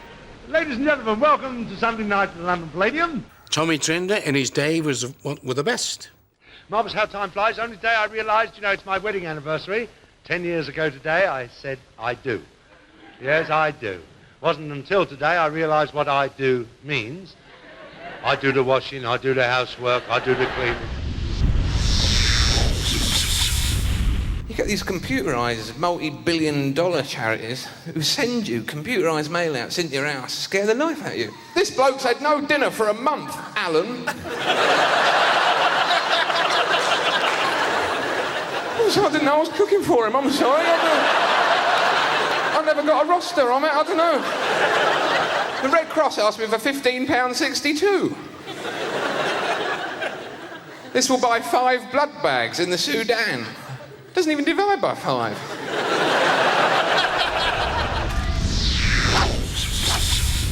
Does anybody speak Welsh, huh? No. No, I've been learning for 27 years. I'm still on book 1.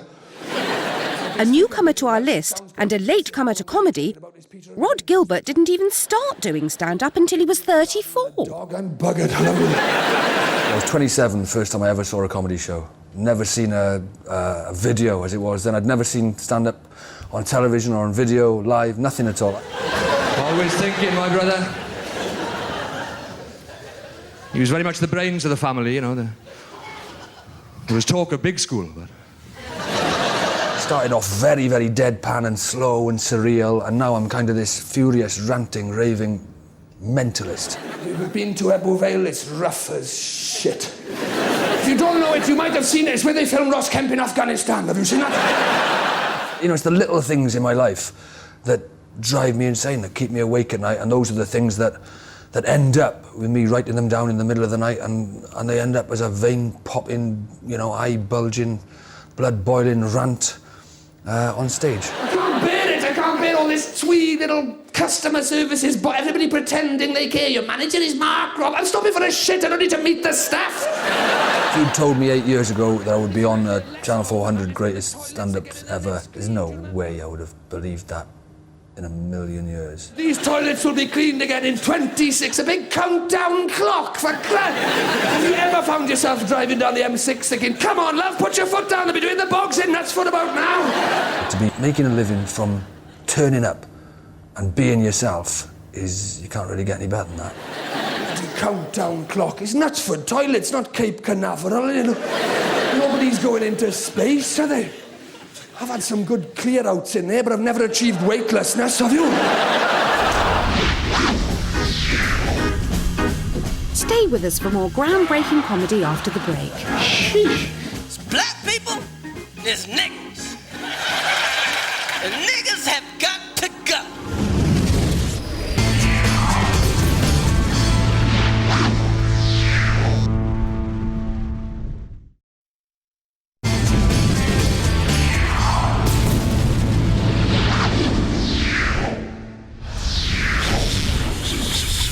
When it goes bad, it is absolutely horrible.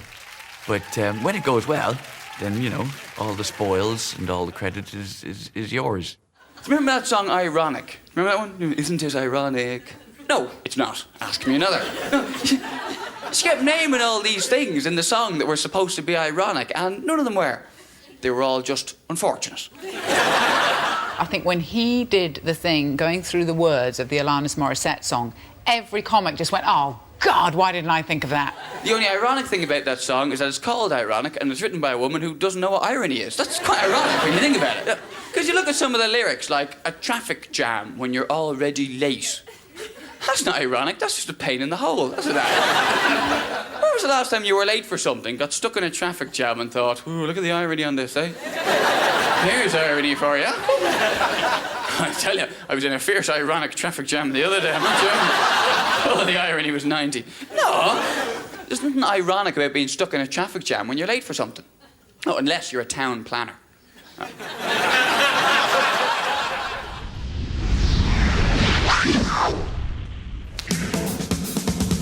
At number 40, the man who apparently made stand-up sexy in the 80s. We had Stan Boardman. America had the often controversial Eddie Murphy. If you do watch Delirious again now, you just go, I can't believe you got away with this shit. Like the ignorance. This shocking routine from his sellout concert and video Delirious uses the AIDS epidemic to get laughs from an enraptured audience. Ladies be saying gay men are the best friends to have. Because they don't want anything from you, don't want anything from them. You can just hang out and you can be with them, it's fun, and you can talk to them and all that bullshit, and they be hanging out with them. You know what's real scary about that? That new AIDS shit. AIDS is scary because it kills motherfuckers, AIDS. Kills people. It petrifies me because girls be hanging out with them. And one night they could be in the club having fun with their gay friend and give them a little kiss and go home with their AIDS on their lips. Get home with their husband, and like 5 years later, Mr. Johnson, you have AIDS. He goes, AIDS? But I'm not a homosexual. Sure, you're not a homosexual. You know, you can kind of understand why he doesn't do stand-up anymore, because the type of movies that he does nowadays, it doesn't really suit it. If he's doing kids' films about talking dogs, you know, for him to then be standing on stage talking about eating pussy, it's not gonna fit. He's got a sort of fresh look at things and a very open mind, I think. And of course, he is so cool. If I wanted to tell you you had pretty eyes, it ain't got nothing to do with sex. I see you at the bus stop, your eyes are amazing. I ain't seen no eyes like this ever. I want to go say, hey, you got some beautiful eyes. I'm living in the UK, so I have to find a way to construct that. I don't want to come right out and say it in a just obvious way, because you might think I'm being sleazy, or you might think I'm taking the piss, or you might think I'm trying to rape you. So, all of us, at some point, who are stand-ups and we make people laugh, you've worked out how to do that. But that's not enough in this business. You got to be funny in something else, whether it's funny and surreal, funny and slapstick, or whatever. It's got to be funny in something. I got a big character. I got a big nature. I like to say things big. And you know, if you want to meet British people and hang out with them, you have to contain your enthusiasm. He walks on, you think, this is the coolest man in the world. I mean, who wouldn't want to be Reg D. Hunter? The ladies not for turning. Bastards! I'm sorry, ladies and gentlemen. America gave us legendary political commentators like George Carlin, Bill Hicks and Lenny Bruce. Here in this country, we had Ben Elton. Jacques Chirac, the Prime Minister of France, was at the EEC and he said a rude word. He was fast, he was furious, he was radical. A rude word to Mrs. Thatcher. Said something like, Coolio. He is a force of nature.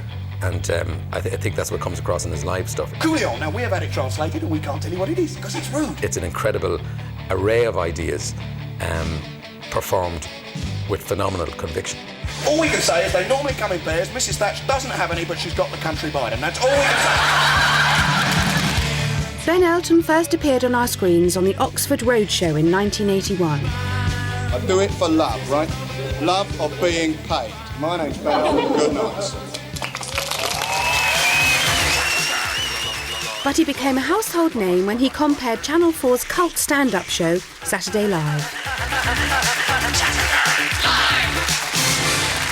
Hello, ladies and gentlemen. Good evening and welcome to Saturday Live. I don't think there was any other candidate when they decided to go with a constant host for the second and third seasons. I don't know who else you'd have asked but Ben. Mark Thatcher, he's having a lovely time. Let's hope he has a lovely wedding night. Let's hope he makes love better than his mum runs the country, eh? Lie like hell to get in and then do Sweet FA for 7 years, you know. It's not that is it? He became one of the biggest stand-up comics. And the reason that happened was because he caught the zeitgeist, he was prolific, he could constantly rewrite, he does constantly rewrite, and he was talking about the things that people were talking about at the time. But Mrs. Thatcher was very upset. She wiped away a tear and she was very upset because she loves Mark. She should be philosophical. She should look at it this way. She's not so much gaining a daughter as losing a dickhead. I think that's charming.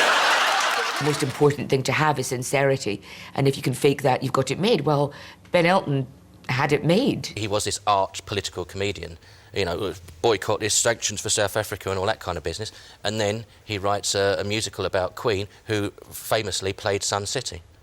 What's the man doing? It's a disgrace.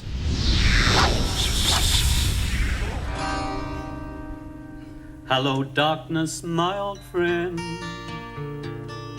I've walked into this wall again. Our next comedian started out as a singer on the folk music circuit in the 70s.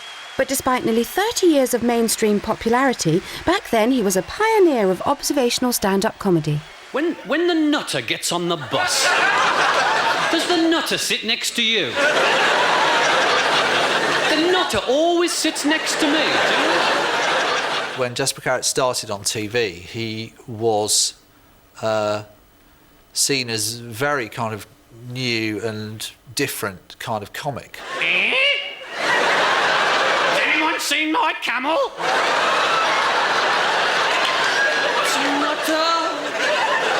All those classic routines like Nutter on the Bus, you know, in a way, the embryo on which a lot of modern observational comedy has grown out of. I've got an atom bomb here, you know. It's a corned beef tin, you know. Because once you've got the nutter, everybody else can enjoy it then, can't they? What's he got there? He's got a corned beef tin! Jasper has the ability of reading from a telephone book and making it funny. I remember, I don't know how long ago, it was 20 years ago, Jasper was the first person to do the routine all about reading out the insurance claims. These are Australian motor insurance claim form statements. The pedestrian had no idea which direction to run, so I ran over him. I told the police I was not injured, but on removing my hat, I found I had a fractured skull. The bloke was all over the road. I had to swerve a number of times before I hit him. It's very influential. That kind of anecdotal style wasn't much done in Britain now. Virtually everybody does that now. Tim Vine makes me laugh out loud more than anyone in the world. Bit of advice, ladies and gentlemen. Never eat candy floss on a roller coaster. I went to the tarot card reader. I said, it's my birthday today. Can you tell me what the cards say? He said, sure. To Tim, happy birthday, love from Granny. You see, I've been living with a woman for some time. She's quite a bit older than me. We don't get on. It's my mum. Tim Vine's rapid-fire style once earned him a place in the Guinness Book of Records for the most jokes told in 1 hour, an incredible 499. Sheesh. He is an onslaught. When you watch him on stage, it's just joke after joke after joke after joke, and it's, you know, it's that thing of, if you don't like that one, it doesn't matter, there'll be another one along in a second. I was christened with a flamethrower. That was a baptism of fire, I tell you. And the vicar was wearing a gorilla suit, which was a blessing in disguise. Did you know all male tennis players are witches? For example, Goran, even he's a witch. I never at any stage thought to myself, I must do short jokes. I think it kind of evolved. I think it evolved out of a fear of I don't like the look in an audience's on their faces while they're waiting for the next punchline. So I try and make that wait as short as possible, you know. So if I go, Velcro, what a rip-off, and then I wait, and then they're like, ha, and then they're ready for the next one, you know. So I went to the hair salon. My dad's sister walked in, spinning round in circles. I thought, oh, my giddy aunt. So I said to this bloke, I said, I'm going to Buckingham Palace to do Prince Philip's hair. He said, have you got a permit? I said, no, I've just got to take a bit off the bag. It's very funny. It's very funny. So it's not just a double meaning, the kind of dad's joke, double meaning, simple joke. It's the wonderful image that he creates with the other meaning to the phrase. Oh, well, if anyone's about to die, I'm just going to have a little look, actually. I haven't left anything out because I've been booked to tell, 9,000. Talk amongst yourselves. We'll start again in just a second. If I don't find where I lost my place, we will start again. That's the act that I'm currently doing at the moment. There it is. And I keep this on me when I'm on stage because it's like a comforter to me. I'll just read one out at random for you. Someone left a huge lump of plasticine in my dressing room. I don't know what to make of it. Oh, that's all right. Oh, we hardly missed anything out. All right. Tell you what, as a treat, I'll add some on. This is now your edit point here.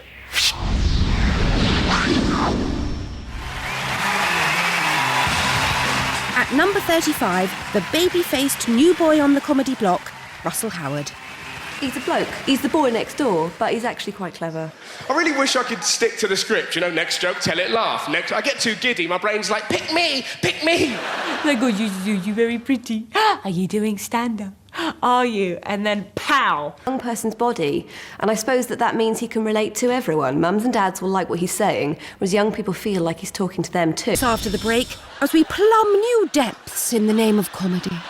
The show doesn't sink any lower than that. Oh no, wait a minute, it does.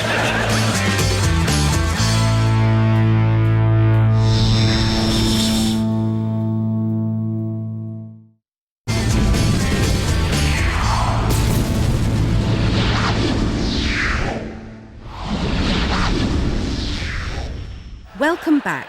Next up is an actor, West End star, and self-proclaimed funniest man ever to come out of Iran.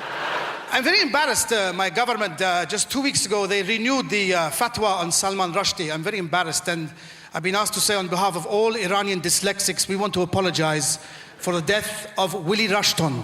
This was an accident waiting to happen. Sometimes I'd stay in accent for the whole 20 minutes or the whole 40 minutes, and people would think, he's this really funny guy who's just stepped off the boat. I've been in this country all my life. This is just an accent. I just can't keep it up. But I think the fact that you then switch and then show you're this really, not just English person, but quite a poncy, middle-class English person. I just was looking for the most extreme flip. Any Scots here tonight?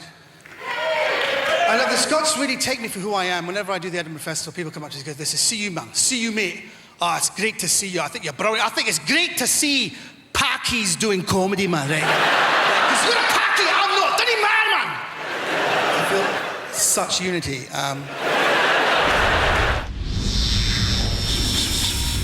The best stand-up gig I ever saw was Jerry Sadowitz. He would go on and just blow the roof off the place, and everyone was going, my God. When the Rage was focused, it's the best comedy I've seen come out of Britain ever. Next up, one of the most respected and revered stand-ups working today.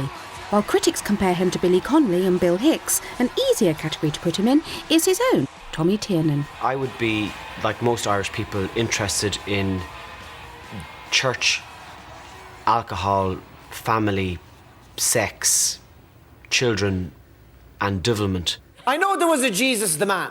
I know there was an actual human being called Jesus. But he's not the Jesus you have in your head, is he?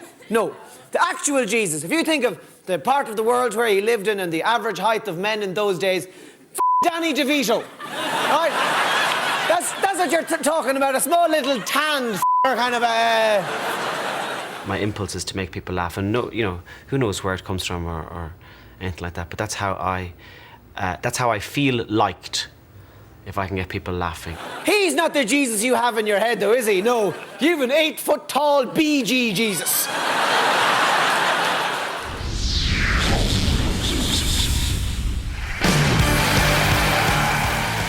In terms of pure manic energy, Robin Williams is unequalled.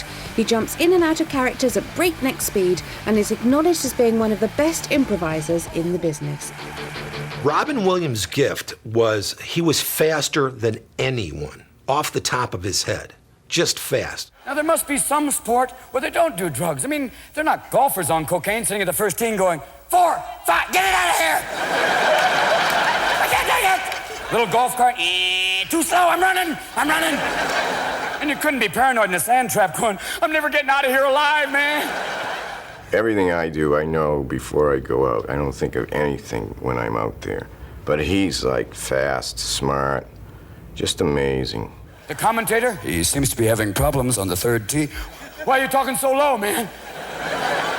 Why are these 300 people walking behind me so slow? Look in the hole. There might be a snake. Look in the hole. Robin Williams, wonderful. Robbie Williams, who's the singer, I don't like him. Shite.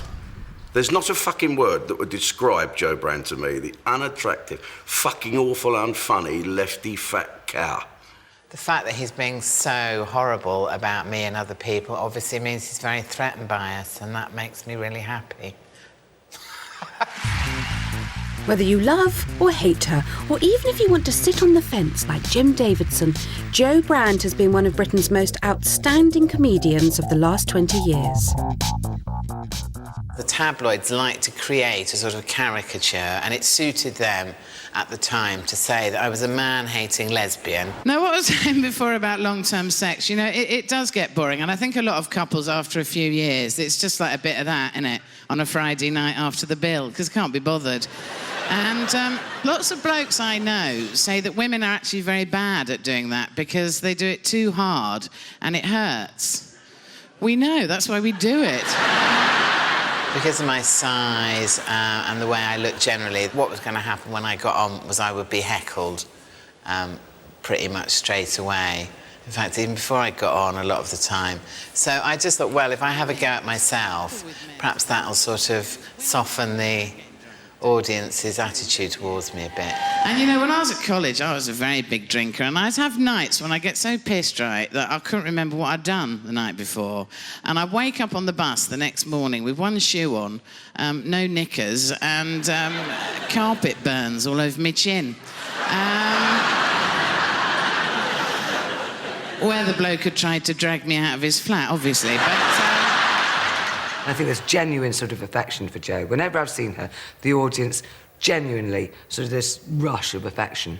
Male sexual fantasies tend to feature 2 lesbians and a donkey, don't they? Someone said to me once, what's your favourite sexual fantasy? And I said that you run a Hoover over the place at least once a week. I've never wanted to educate people to change their political views or anything. I've just wanted to make them laugh, and as long as I can do that, I'm quite happy.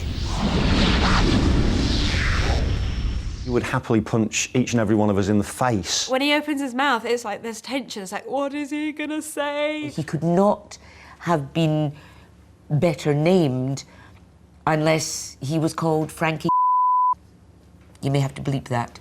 What was the Queen celebrating her 60th wedding anniversary? After 60 years as a German married to a Greek, she must have an arse like a broken cat flap. As a shock jock, he goes out there deliberately to upset people and make them feel uncomfortable and to push their sensibilities. A former gag writer for Jimmy Carr, Frankie Boyle became infamous on the BBC's Bear Pit panel show, Mock the Week. What he does in Mock the Week is he sets the bar so high. I don't know how long I could be a vet before I got bored and started shagging stuff. I'd shag an owl, because whatever position you took it from, you could always get eye contact. It would all be like a parley game. He'd tell a joke and it's like... there's just nothing left. There's nothing left. I watched the footage of Saddam being executed and it really made me think. It made me think, is there nothing on the internet that I won't masturbate to?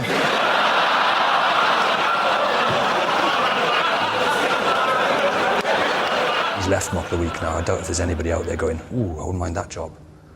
I wouldn't fancy getting in his shoes. He's probably left a shit in them for a start. I thought it was sad they had a pop concert to commemorate Diana. I mean, she doesn't have much to do with pop music, does she? They should have done something that celebrated what was really great about her life by staging a gangbang in a minefield. The thing with somebody like Frankie Boyle is we need loads of different styles. That's what makes stand-up such an incredibly exciting art form. Someone like him is so necessary to shake things up a bit. Why do paedophiles always have beards and glasses? What is it about that look that children find so sexy?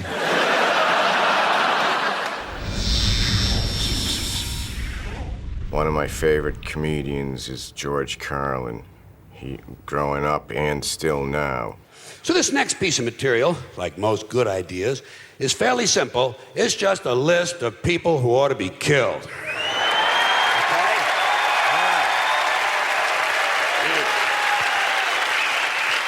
These self-important techno dicks who walk around with these hands-free telephone headsets and earpieces.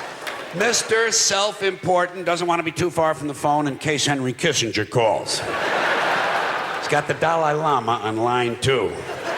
I say, hey, spaceman, as long as your hands are free, reach over here and fondle my balls, would you please? A hero of the American counterculture, George Carlin is revered as one of the most outspoken comedians of his and any other generation. He's really sort of tried to make a difference. And I think it's because he came from that kind of 60s beat movement initially and was a radio DJ kind of initially and then got into stand-up through that. He's always been about making a point. In a 50-year career, which sadly ended when Carlin died in 2008, he constantly challenged establishment values, as in his notorious routine, 7 dirty words you can't say on TV. Ship is tits. And I knew I had ones that could never be said because they didn't mean anything else. There are some words you can say part of the time. Animals are fine on TV, it's all right. I like to tell a story about a cock and a pussy and a beaver and a bitch and an ass. Get him out of here. Get him out of here. Get him out. Alan Carr. I love Alan Carr. Don't laugh at my voice. Don't. I've had it all my life, honestly. I was bullied at school. Bullied, I had glasses, I had a brace, I had a hearing aid. I wasn't deaf, but it's nice to have the full set. I mean, I had to have a brace, I had big teeth. Boy, I had big teeth. If I'd gone to Africa, I would have got poached. He's so camp. And he's like that off stage. It's not like he comes on stage and all of a sudden he becomes really camp. He's like that all the time, even when he's shopping in Tesco's. You see, I had a pushy dad, you know what I mean? He wanted me to be a footballer. You know, me and my brother would have a kickabout down the park and he'd have to turn up. Kick the ball, you puff! Henry, you puff! And if you hear something enough times... I had to tell my dad that I wasn't going to be a footballer. He went ballistic. I said, Dad, I'm doing a performing arts degree. He said, why are you doing this to me? I said, I don't know. But I can show you through expressive dance.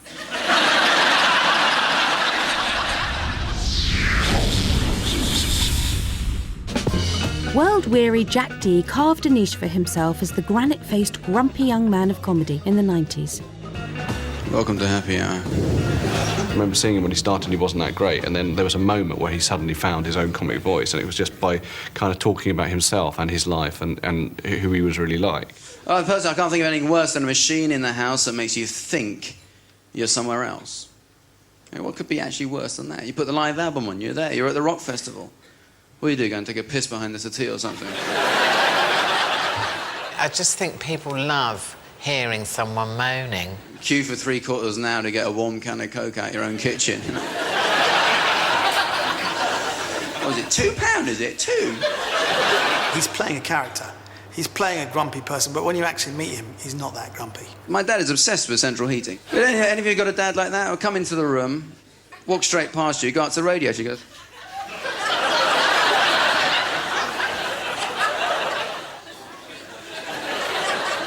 And he goes, have you been playing with that? Oh, yeah, Dad, it was me. I had to confess, had some friends round, you know what it's like. We watched television and just couldn't stay off the radiator any longer.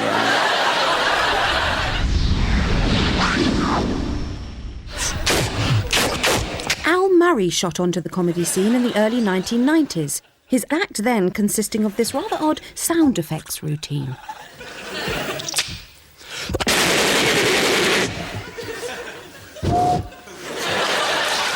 In 1993, Murray created... Al Murray came out of a school of comedians who came out of the early 90s, who were comedians doing character comedy. Join us after the break for more all-time great stand-ups and some lessons in international diplomacy. Yeah, that's what the situation in the Middle East needs. Heavily armed paedophiles.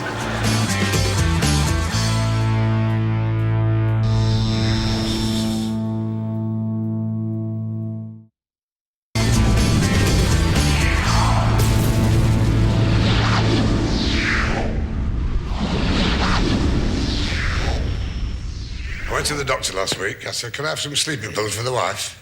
He said, why? I said, she woke up.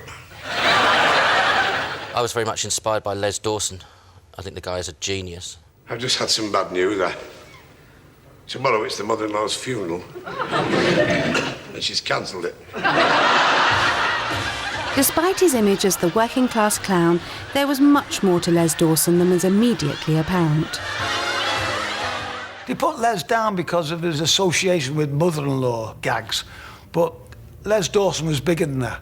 He had a great brain for comedy. Ladies and gentlemen, that journey was horrendous. Tendrils of cold, raw mountain mist encircle my stout Gannick's gaiters. He uses language incredibly well and uses big words, and he'll start a monologue and you go, wow, this is really intellectual, but he's doing it in a sort of working class way, and he's tragic as well. My eyelids were crusted with pelmets of frost. My lips were chapped and battered like a Polish salami. And I confess at that moment in time, panic gripped me tripes. Les Dawson had always harboured literary ambitions and wrote poetry and numerous novels before his death in 1993. He was also a gifted pianist.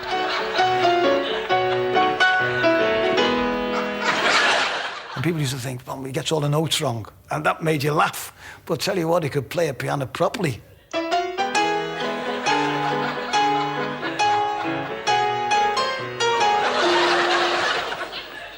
Yes, ladies and gentlemen, where would we be without good music?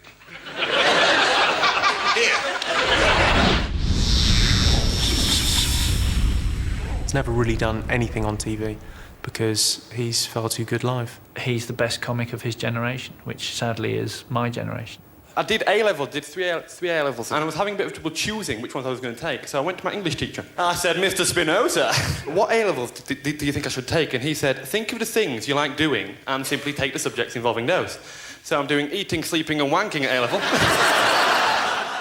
If he wasn't a comic, he'd be kind of like the weird nerdy kid on the train, He used to get picked on quite a bit. I'd be walking down the corridor, people would go, oi, specky fool eyes! And I'd go, no. 2 eyes. 2 convex lenses. Think on, pal, all right.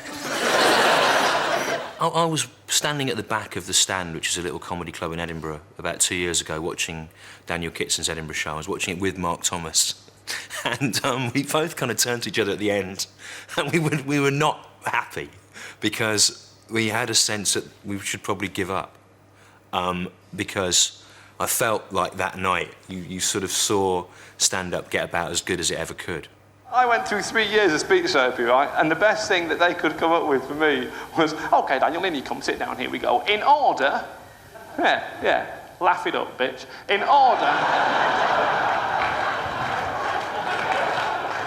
order to stop yourself from stuttering, simply tap out each individual syllable of every word you say, like so, onto your right thigh. Hello? What say we get down to some loving? No, madam, come back here. There's no need for the police here, madam.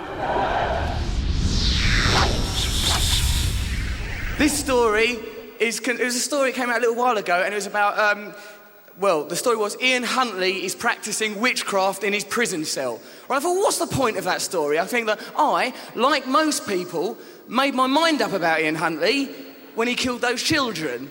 So, what? Ian Huntley's practising witchcraft? Oh, you're joking. I liked him. Are there no heroes left? You build them up, then knock them down, don't you?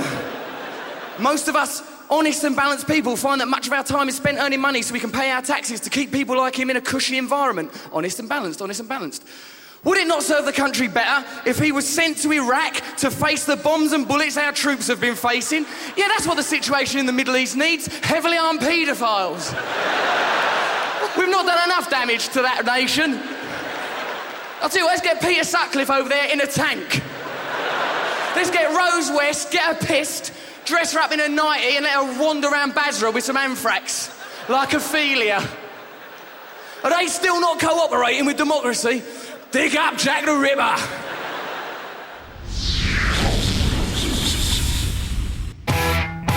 At 21, hyperactive Eric Morecambe-esque funny man Lee Mack. Why did the chicken cross the road? Because his house has been bombed by the Russians. Leave him alone, he's only a chicken. Is this all? Leave him alone, he's a chicken. Sorry, not chicken, Chechen. By saying broad appeal, people don't like the word mainstream. I'm quite happy to embrace the mainstream. There's like a cut-off point where if you're liked, it's good, and if you're liked quite a bit, it's very good. If you're liked a lot, it's bad. What he's doing is driving down the road, and he said, what I'm going to do, right, is I'm going to slap my hand on the dashboard and I want you to make an emergency stop as though a small child had stepped out in front of the car. All right, and before he could put his belt on, I whizzed my brakes on like that, and he hit his head full on the window like this.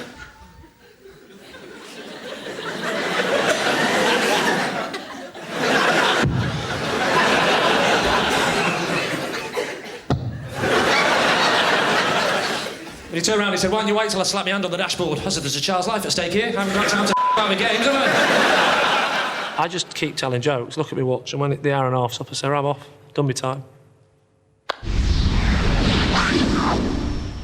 In a career that lasted nearly 40 years, our next act became one of Britain's favourite comedians. With 15 self-titled TV shows to his name, he was one of a very small number who got his laughs from deliberately performing badly.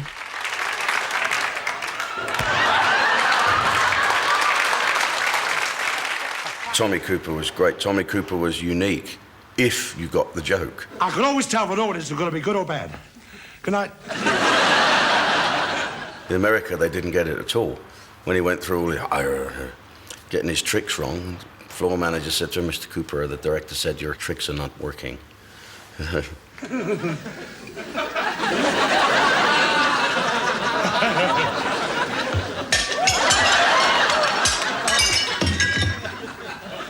I backed a horse today, 20-1. Give me 20 past 4. And the jockey kept hitting like that with a whip. Not like that, like that. What the British people like is a really good character and a warmth and a spirit. It doesn't matter what he did. People absolutely loved him. Spoon, Jar Jar, spoon! I think anyone can do magic badly, but you have to be a genius like Tommy Cooper to get away with doing it the way he done it. He knew what he was doing. It was a natural thing. It was just a natural instinct he had. He knew what the prop was. He knew how to get a laugh out of it, and it was funny. He didn't have to do anything with it. You just have to sit and watch the tapes now and go, he was a genius. Stop!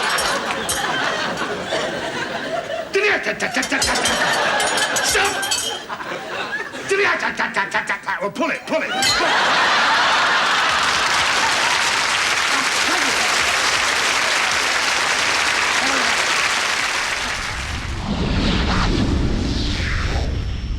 I'm a bit pissed off about that, actually, because my favourite programme is None on the television, which is Blind Date. Big Blind Date fan. I love Blind Date. But I always think the contestants are a bit weird, aren't they? A little bit desperate. That way. I wonder if they speak like that all the time. If you go up to them in the street and ask them a question like, excuse me, do you know I could buy some coal? Well, if it's a fire you want to start.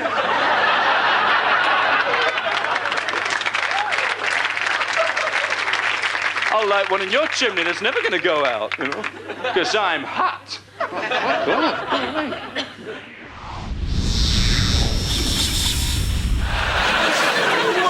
chances of that happening, man? Harry Hill has managed a major achievement in the world of stand-up. With a strange mix of old-fashioned comedy and bizarre surrealism, he's not only become one of the most popular off-the-wall stand-ups in Britain, but also one of the unlikeliest candidates to be completely embraced by the mainstream. Well, my old dad used to say to me, always fight fire with fire. And that's why he was thrown out in the fire brigade. I love Harry Hill. Everyone loves Harry Hill, though, don't they? Surely. I think you'd have to be quite a depressed individual not to like Harry Hill. Nay, love him. He's a first-class scamp. Apparently the main problem with heroin... Oh, yeah, the main problem with heroin... It's very Moorish, apparently.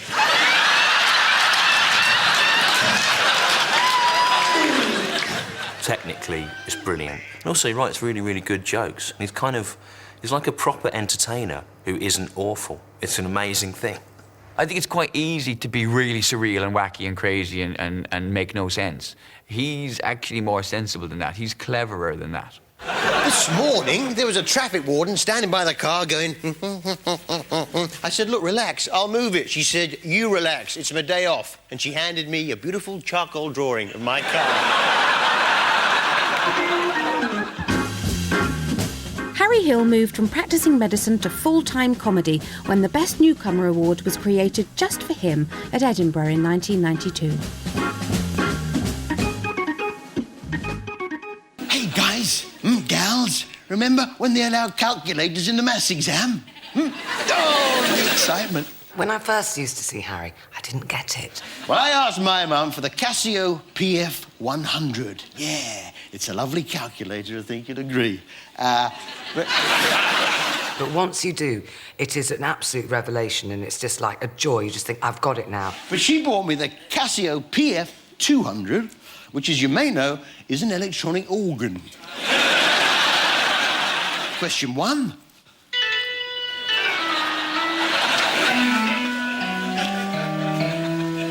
Question 2.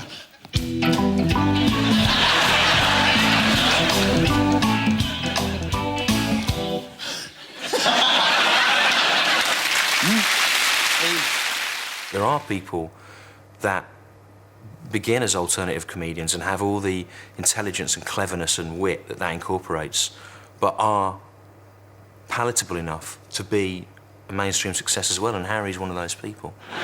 Stalagmites and stalactites. That's how I remember them. You've got to have a system, haven't you? Marlon Brando, Suzanne Dando. That's how...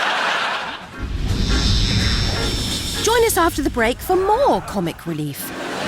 You know what I just did? I just pissed myself.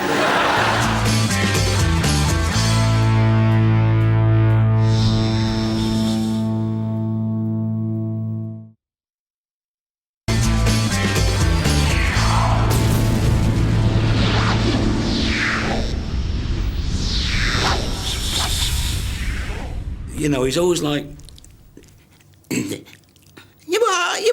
It's on, get the fuck it. You know, because I lost my girlfriend, and it's very difficult. You know, what do you say? If you see a girl, you think, what do I say? You're out of practice. You know, what do you say? What do you do? You get these guys called Craig, and they go, hey, my name's Craig. How you doing? And girls go, oh, excitement, and they go. For me, around about here, my brain seizes up.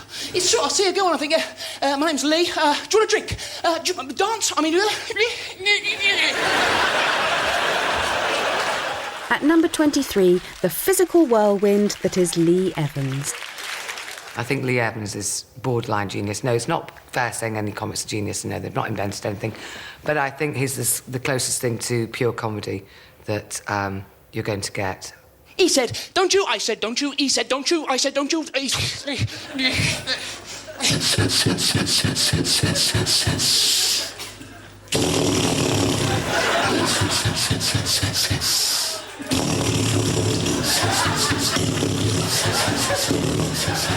fine. So,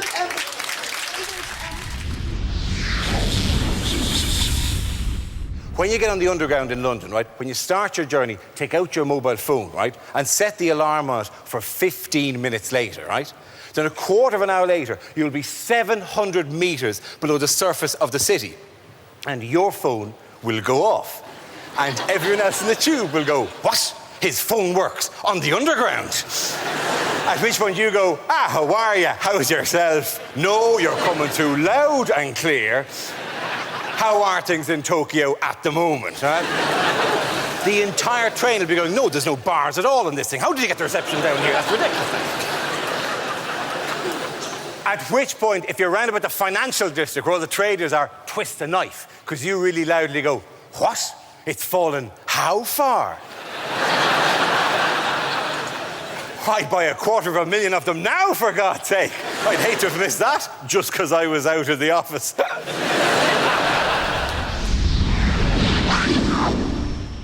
In between writing some of the best sketches in American TV history for The Sid Caesar Show and creating a comedy film genre all of his very own, Woody Allen was one of the most influential stand-ups America has ever produced. Last year, the group broke up. I get in the mail an engraved invitation.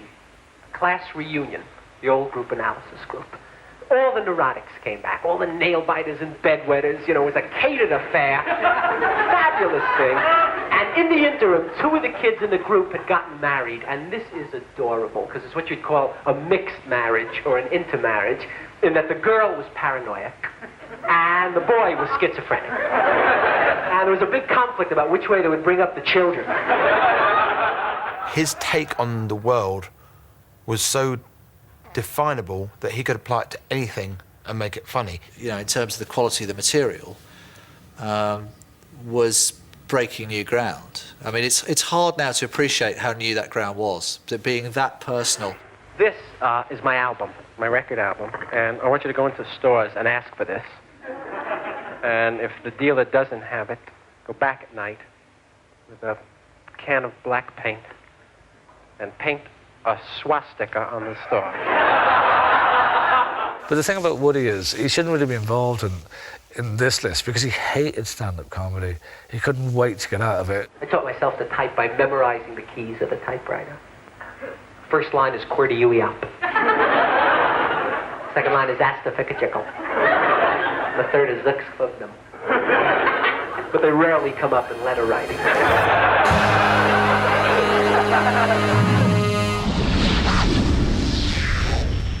I like the fact with Dylan Moran, it's not an act. That is Dylan Moran. I'm kind of looking forward to being properly old, you know? Really, really old. So that I can lean over in a restaurant with my son or daughter and say, you know what I just did? I just pissed myself. You deal with it. Dylan Moran has been making us piss ourselves ever since he became a comedian way back in 1991. He puts sentences together like it's almost like he's reading his act from a novel. I don't even see young people on the street anymore when I go out. I see youths. You know how they're described in police radio reports. That's what I actually see. Slumped S-shapes in their hoods beside their harrowed dogs in a bin full of burning grannies. All texting each other because they've given up on speech. Because he's got a beautiful lilting voice, and you get the feeling that he's, you know, telling you a story. But in fact, it's very feedline, punchline. They're all jokes, and they're coming at you every 30 seconds. It makes me feel so old. I walk by them, and I do this thing now. I've started to grab my keys. I clutch them as I pass them. I go, look at them. And I push the keys between the spaces in my fingers, so that if I do have to hit one of them, I'll fucking kill him. You sort of think he's like kind of half pissed or about to go into a kind of strange twitching coma or something. Even their clothes intimidate me. Her T-shirt said Mongoloid Porn Inferno. And all I could think was, that sounds like such a busy evening, you know?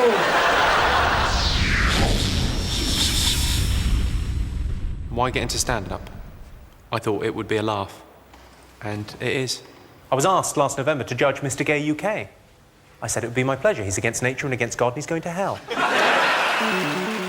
Often outrageous and always hilarious, Jimmy Carr is one of the smartest and most smartly dressed men in comedy.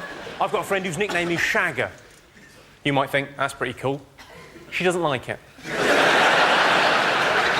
I didn't really pick my style, it picked me. That's all I could do. My girlfriend said to me, have you been having sex behind my back? I said, who the fucking hell do you think it was? He is the modern, sophisticated Charm is but a mask of aggression, Jimmy Carr. Every mother would like her daughter to marry this man, but behind him he has got that sword. I still can't forgive the Germans for the way they treated my granddad during the war. Passed over for promotion time and time again. Writing comedy isn't really about writing, it's more about editing. It's about what you don't say. It's 18 years since the Chernobyl disaster. Is it just me that's surprised? Still no superheroes. A feed line is like figuring out what's the fewest words I can get down here in order to get to the funny bit. I worry about my nan. If she's alone in the house and she falls, does she make a noise? My favourite noise at a gig is a laugh followed by ooh. I met an incredible girl on the internet. Smart, sexy, uninhibited. Of course, it turned out to be a 12-year-old paraplegic boy. I'll be honest, the sex was disappointing. They've laughed because of the reflex of, I thought that was funny, and I didn't judge it. And then as soon as they've had, half a second to judge it, they go, oh, hang on, that's a bit. I live quite near a special needs school. There's a sign outside. It says, slow children. I thought, well, that can't do much for their self-esteem. But look on the positive side, of course, they can't read it.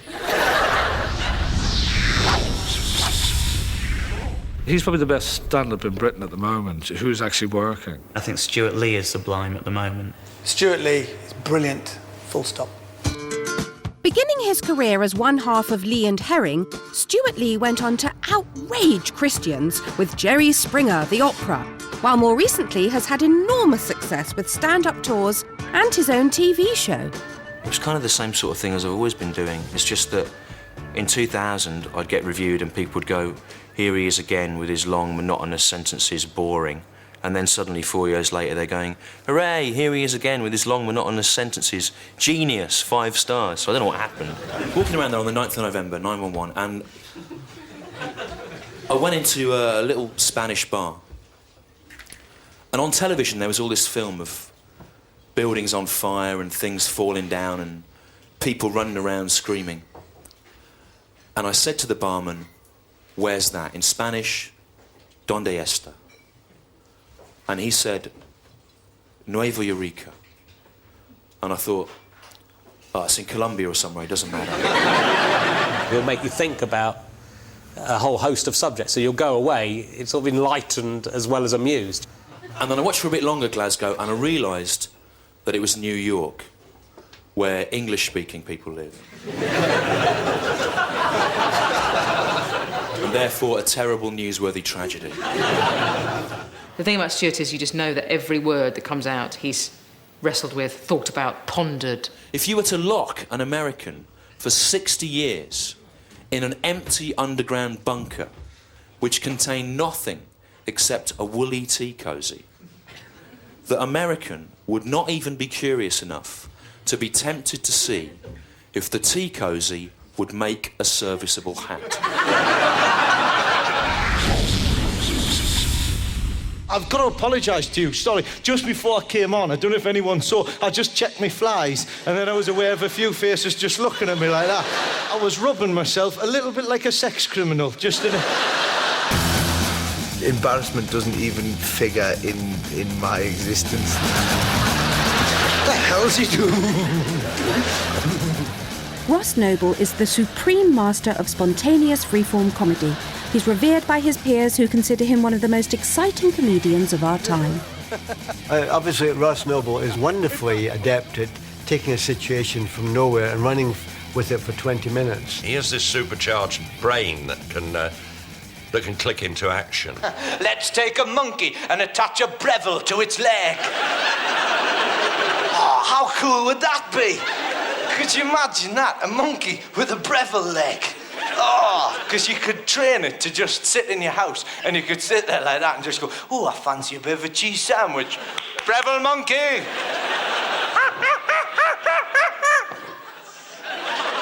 I honestly thought that I was an observational comedian until I started getting described as surreal. And I went, oh, all right then, fair enough. God, I wish I was Diane Fossey.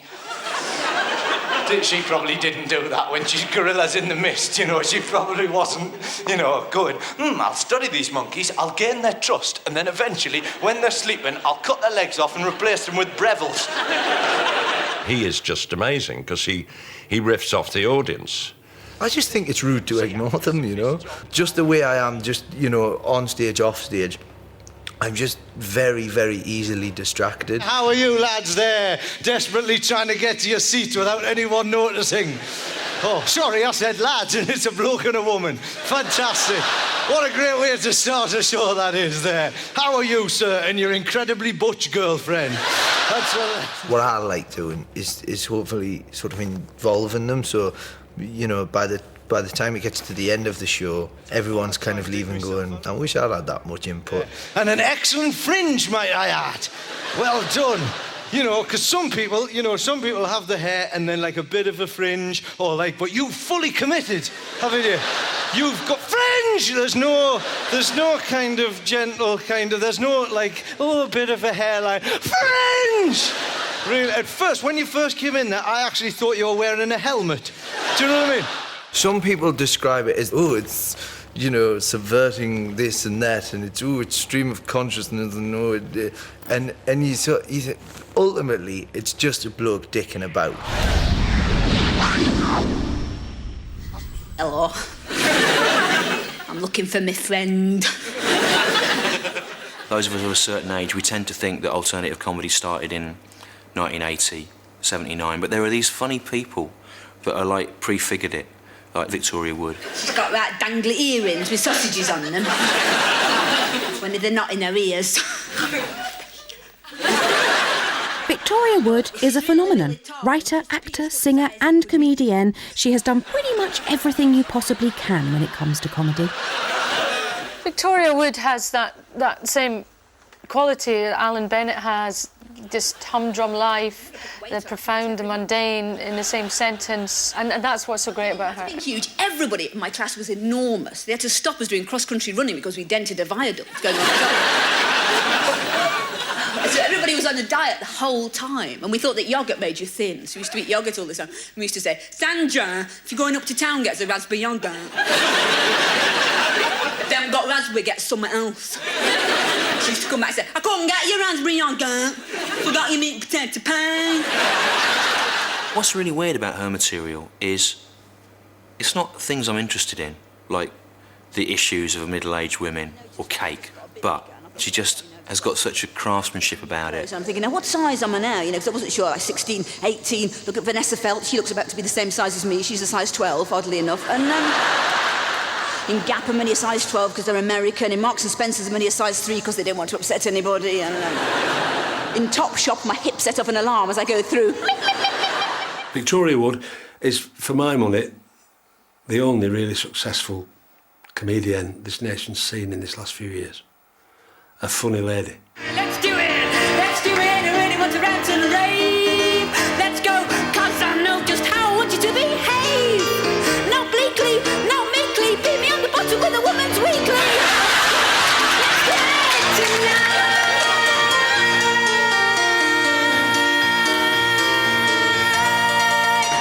Thank you. Join us after the break for the best of the rest of the greatest stand-ups ever. That was weird. When your gran called your granddad, and you were there going, he's your granddad too?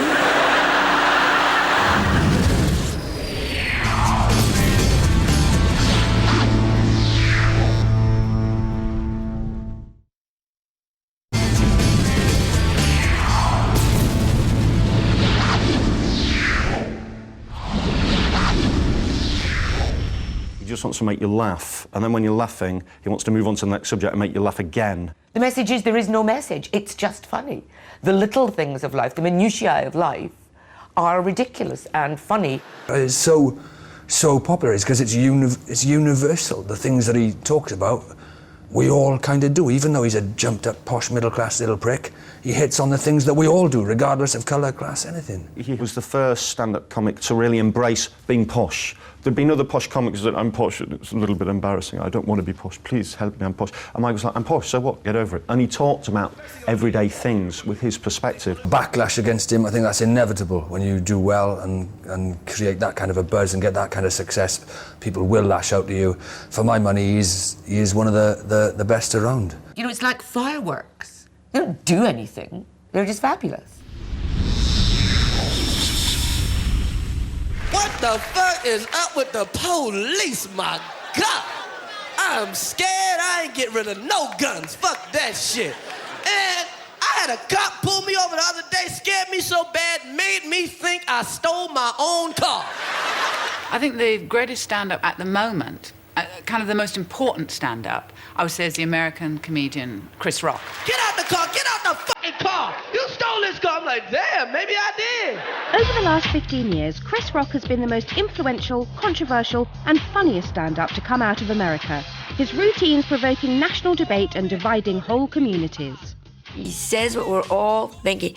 The best compliment you can give to any comedian is, you say what I think and don't dare to say. It's like a civil war going on with black people. And there's two sides. There's black people and there's niggers. And niggers have got to go. Every time black people want to have a good time, ignorant-ass niggas fuck it up.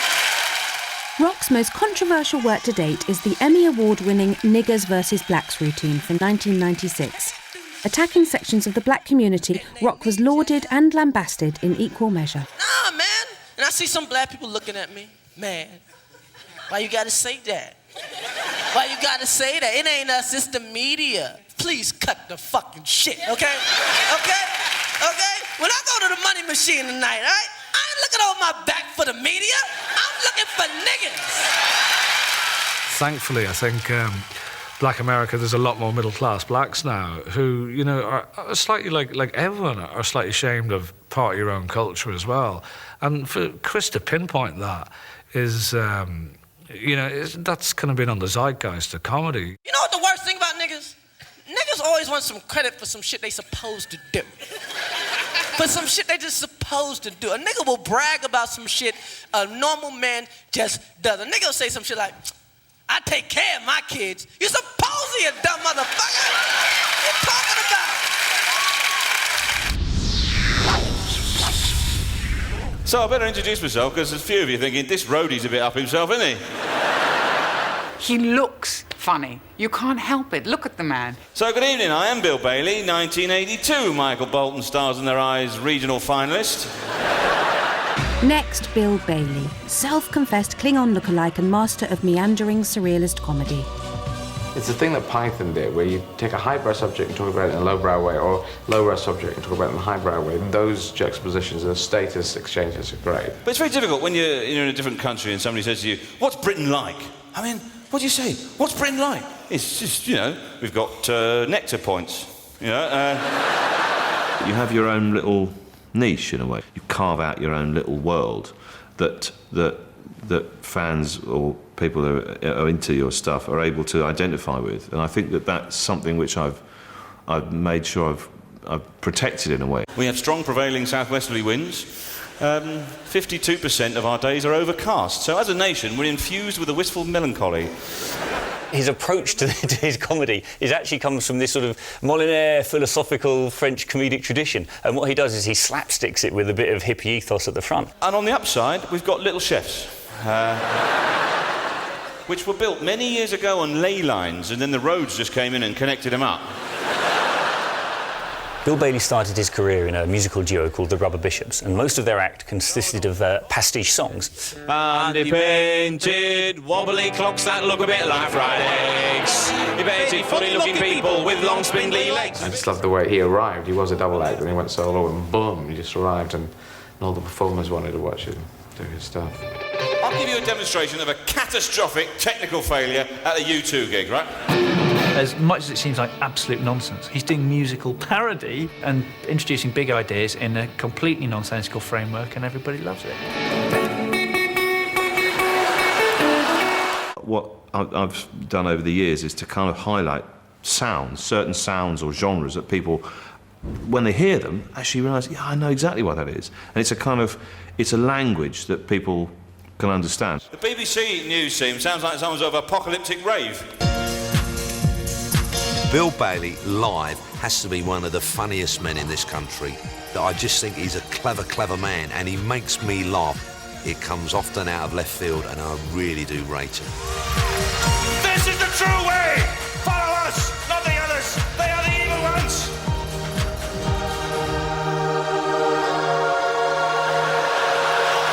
And now, the weather! You bought a bit of respect with your music, and people go, "Oh right, yeah, I like him. I like his whimsy. I like his music-based whimsy. Yes, I will go with him on this philosophical journey." My mind's starting to unravel so soon, like a tapestry and some angry kittens.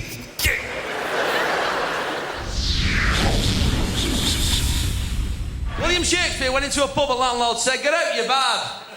You bad! He's a bad, isn't he? Hey! We've started now. Now we've started. Peter Kay is a traditional comedian par excellence. First time I ever saw Peter Kay, you just got to go, well, yeah, he's going to be massive. I think he's a fantastic comedian.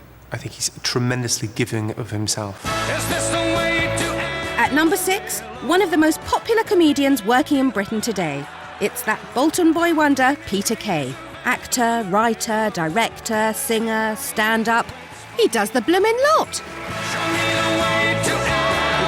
Oh, balls to your offers. I want friends. That's what I want on offers. But when you text crap. What are you watching? What are you watching? Big Brother. So am I. I know. We're in the same room. Peter, because he'd done that tour, My Mum Wants a Bungalow, it was just effortless. Unbelievable. He does own that stage and he's about it. He has got that star quality, really. Naked man running down a road with a woman on his back. Where are you going? Fancy dress party. What else? Tortoise. Who's she? That's Michelle! Michelle! He's ministering to something the public have wanted for a long time and not been given. So in a sense, it's a sort of nostalgia that he evokes, but more than that, I think. Bullseye, Sunday afternoons. I used to love Bullseye, It were weird Bullseye, because it was shit and it were good. I'd like to thank Peter Kay for extending my career by some decade, because he does a routine on Bullseye. It's very funny. Leanne, she bit dart player. It's stonewashed denim. Love and hat, tattooed on her knuckles, because she'd lost a finger. You can tell it's all the performance, but actually it's the whole package that makes it. And you can't really have one without the other. You know, he couldn't go out there and read the phone book. I think he's got good jokes. He's a really, he's a solid writer. I have a dream. A new Phoenix. God forbid he be melodramatic. And Phoenix Nights made Peter Kay one of sitcom's best-known stand-ups. Chicken kebs, garlic bread. Garlic bread? Garlic bread. That's right, Max, garlic bread. It's the future. I've tasted it. But this TV success hasn't meant that he's deserted his first love. Do you ever dip your biscuit in your tea and it breaks? Do you ever do that? It's like slow motion. Like, Mom! Get a spoon! Me biscuit's falling in me brew! To be able to fill the Manchester Evening News Arena, to be able to fill that space and have everyone hanging on your word, every word. For one person on a stage to be able to do that, that is something very special.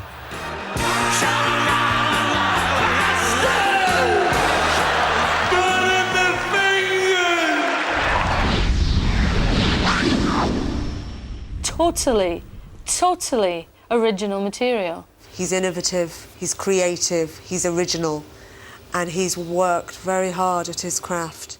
Probably Eddie Izzard, I think, is the best stand-up I've ever seen. I'm going to be extra funny tonight, just for you people. An extra 10% funny. Eddie Izzard is one of the most unique performers in the world of stand-up, taking his audience into a world entirely of his own with his rambling, surreal monologues and his ability to extract humour from the unlikeliest of subjects. Beekeepers must lose it occasionally. You're there, you got the netting, you got 2,000 bees, and essentially you're trying to steal honey. Morning, morning, morning, morning, morning. Hello. Hello, knock, knock, coming in, hello. Look, there's a Ferrari over there. Can you see that Ferrari? It's like being a comic philosopher, having a comic attitude and viewpoint on life, and you can not only talk about things that you've done, but what you think should happen, what you feel has happened in history, politics, anything. That was weird. When your gran called your granddad, granddad, and you were there going, he's your granddad too? Are you my sister? He made it clear that you could talk about anything you want. You could pick any subject, no matter how flimsy, and you could spin it out. Eddie started out working as a street performer in the early 80s, but moved quickly into stand-up. His unique surreal style was first seen on TV comedy showcase First Exposure in 1988. Blood is thicker than water means that you should be kind to your relatives, but custard is thicker than blood. Does this mean we should be nice to trifles? I always liked surreal because I was very much influenced by Monty Python, and some of it's just talking crap. The Swiss guards, they have the Swiss Army knives. Now we have the scissors. Yeah, I can see you. I can see you. You're upside down now. And with this one, I can open a can of beans in a week. Eddie has toured 9 multi-award-winning one-man shows, and as well as being hugely successful as an actor in Hollywood, is one of the very few British comics to crack America as a stand-up. So I just went in to get New York and play New York relentlessly, and I went back 3 years in a row, and in the end I played there 4 months in 1998, and then HBO sort of cemented it because it was put out and endlessly rotated and got all these Emmys, and I was just very tactical about it. We're going to change your name, Jerry. It's the name that's the problem. And his name changed from Jerry Dorsey to Engelbert Humperdinck. I mean, I just wanted to be in the room when they were working that one through. Zingelbert Bembeldak. Yingibert Dangleband. Zangelbert Bingledak. No, Jerry Dorsey. I like Jerry Dorsey. No, we can't. What we got? Zingelbert Bembeldak, Tringelbert Wangeldak, Slop Bumwalla, Engelbert Humptyback, Zingelbert Bengeldak, Engelbert Humperdinck, Vingelbert Wingeldank. No, go back one. Go back one. Engelbert Humperdinck. Please welcome Bill Hicks. Hicks was one of these comedians that just spoke his mind, didn't give a shit about anything. A lot of Christians wear crosses around their necks. Do you think when Jesus comes back, he ever wants to see a cross? It's kind of like going up to Jackie Onassis with a little sniper rifle pendant, you know. Hey, Jackie, just thinking of John. We loved him. Before his death, aged just 32, Bill Hicks was on a mission. His razor-sharp, angry political comedy railed against the establishment and made him one of the most influential and trailblazing comedians of his generation. Those who found Hicks when he was alive found someone who was brave and who was showing a way or trying to find a way of thinking against the system. I'd never seen comedy like that. I'd never seen comedy that had purpose beyond jokes and commitment beyond hilarity. Those guys were in hog heaven out there. You understand, man? They had a big weapons catalog opened up. What's G12 do, Tommy? Well, it says here it destroys everything but the fillings in their teeth. Helps us pay for the war effort. Well, shit, pull that one up. Pull up G12, please.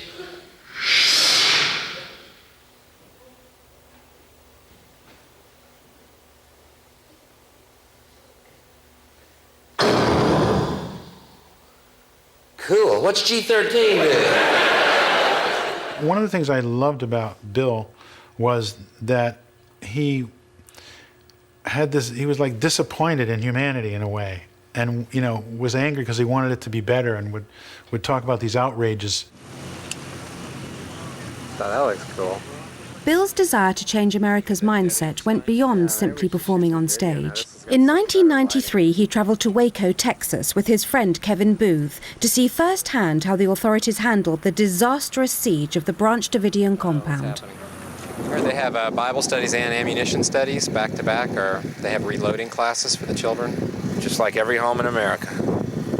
All I know is it's going to be hell to pay when David Koresh, a.k.a. Jesus, a.k.a. Vernon Howell, makes his final move for the Lord. Good evening. The Waco cult siege in Texas ended this evening in a devastating inferno and what appears to be mass suicide. So the major news said that the Branch Davidians started the fire. If I'm not mistaken, correct me when I go off the story here. And that the Branch Davidians started the fire, and all they did was shoot in tear gas. And yet I've seen with my own eyes a Bradley tank shooting fire into the compound, which, isn't that odd that no major news source has picked up on that? How do you think that's newsworthy? Because that basically means that the government, from the FBI, the ATF, up to Janet Reno, including Clinton, are liars and murderers.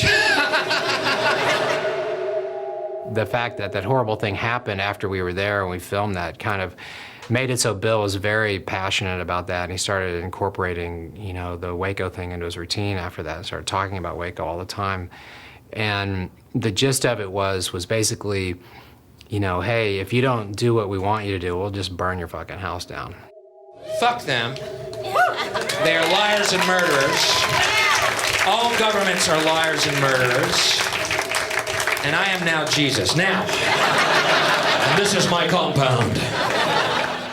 Bill had enjoyed significantly more success in the UK than in his native America, so much so that on the 10th anniversary of his death, an early day motion was tabled in the House of Commons in his honour by MP Stephen Pound.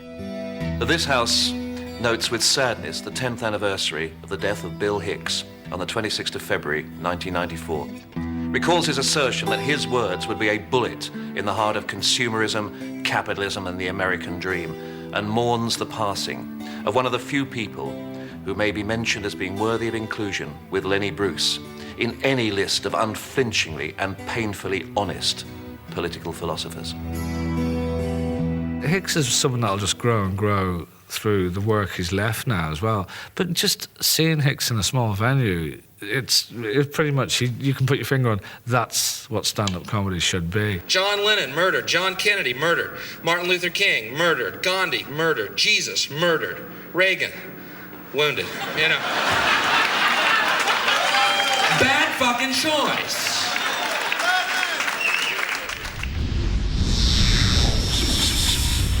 Ricky Gervais, I've heard of him. Yeah. He's gonna be good, I think. Watch this space. When Ricky first came to the public's attention on Channel 4's 11 o'clock show, fan mail was a little thin on the ground. In 1903, Emmeline Pankhurst set up a new society called the Women's Social and Political Union. It believed in action, not words, and held demonstrations and attacked property in protest against the lack of women's rights. These suffragettes, or lesbians, were often arrested and put in jail. Bet they had a field day. Ricky Gervais' 11 o'clock show character was basically an immensely un-PC, very rude, very abrasive street interviewer. People didn't realise it was a character, and people assumed that was just what he was like. Of course, nowadays there are muff bandits in all walks of life. They're still usually right biffers like K.D. Lang or Ellen, but now and again a real babe turns fishmonger, and that's a waste. Next week, gay rights. So for a while, he was, particularly for a Channel 4 audience, he was the most hated person on television. Ricky's next project changed all that, but rewriting sitcom history just wasn't enough for him. Ricky did that thing that just really annoyed everyone, I think, by not only writing, you know, the masterpiece. On your bloody arse, you flipping actor, jumped up, actor, writer, think you can do stand-up. Go on, then. And then he was bloody good. Very different to, like, David Brent, the part that made him so famous. It's quite cruel. He's quite cutting, isn't he? And he definitely tackles the subjects that you know, that are really edgy. Sharks, brilliant. Nazis, rubbish. But the shark... I think the reason my dad is held in such, esteem over in America and as well as over here in the UK is the fact that he was sort of on the cutting edge at the time. He was new. He gave a new voice to stand-up comedy.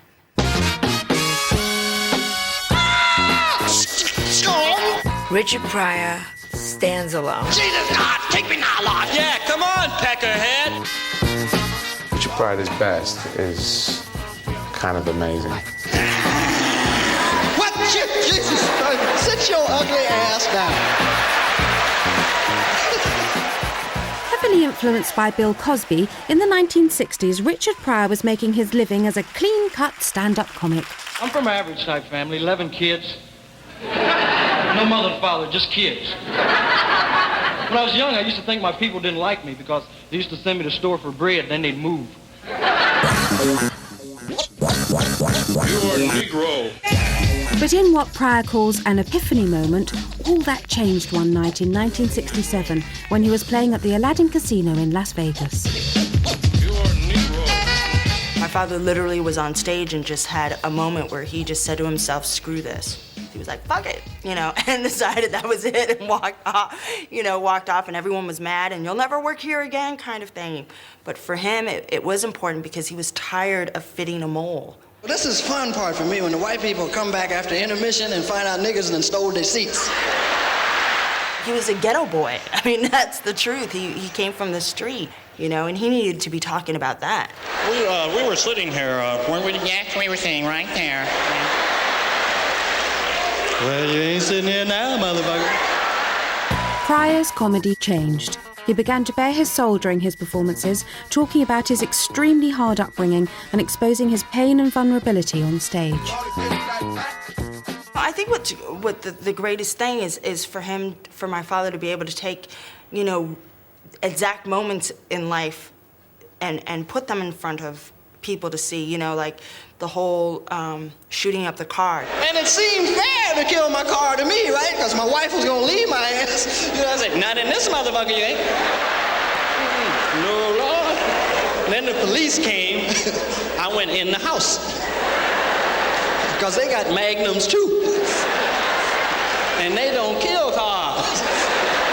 They kill niggas. But he also became renowned for the enormous number of characters he brought into his act. He was a brilliant comedy actor that found things that you never thought about. Okay, I'm gonna pull my panties down a little bit. Okay? Now you don't you do nothing, don't you be funny. I remember he did once a girlfriend in the park that he was talking to her, and in the middle of it he was playing the girlfriend. She squatted down and went to the bathroom. On stage. It was insane. Now, if you see something, you let me know. You're not gonna do nothing funny, are you? No, baby, go ahead. I ain't gonna do that. Go ahead. Okay, just pull it down a little bit.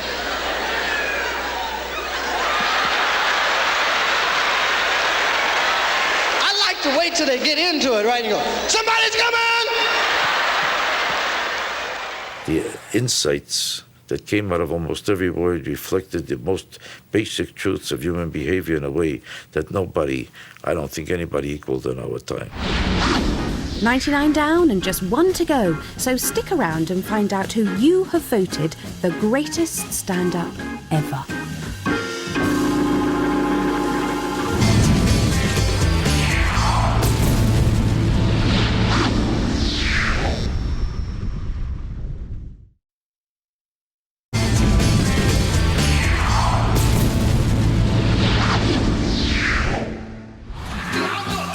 Welcome back, and it's the moment you've all been waiting for. After seeing some of the funniest men and women ever, it's time to reveal your number one stand-up of all time. Like that.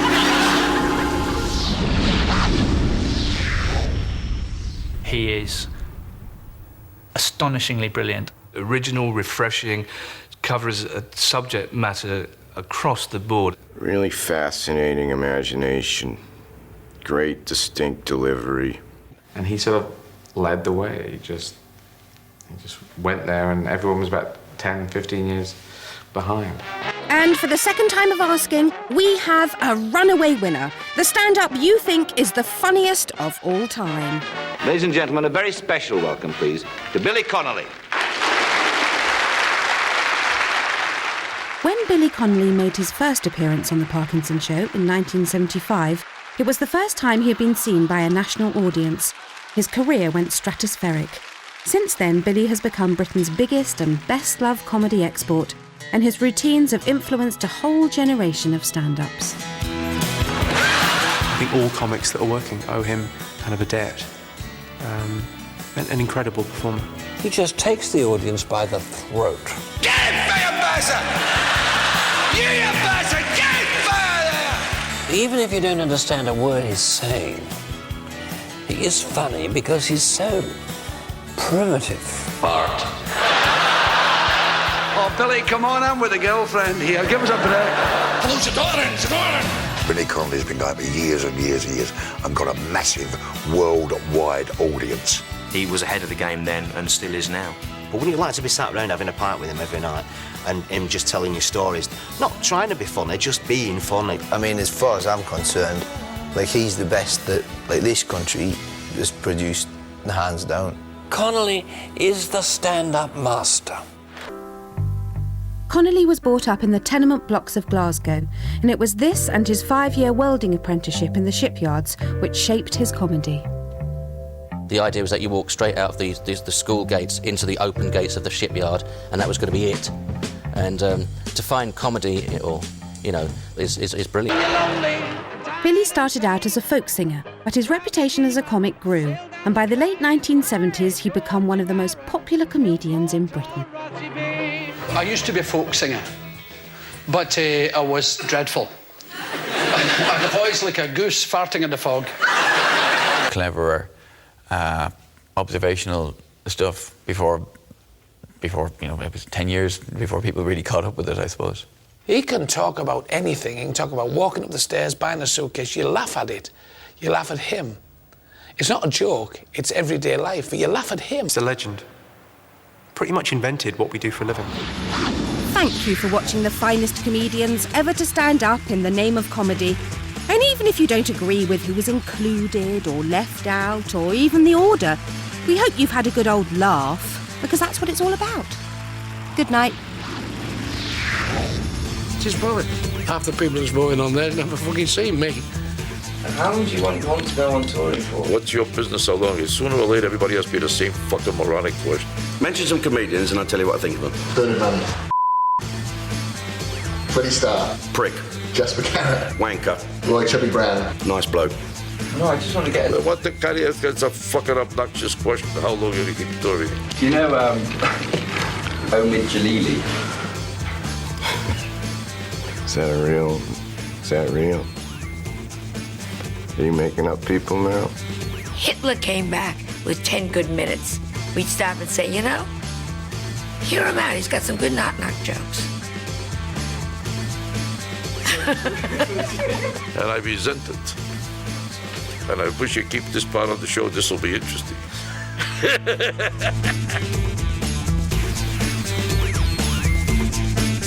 A George Clooney movie next, and just how far will he go for the opportunity of a second chance? Solaris.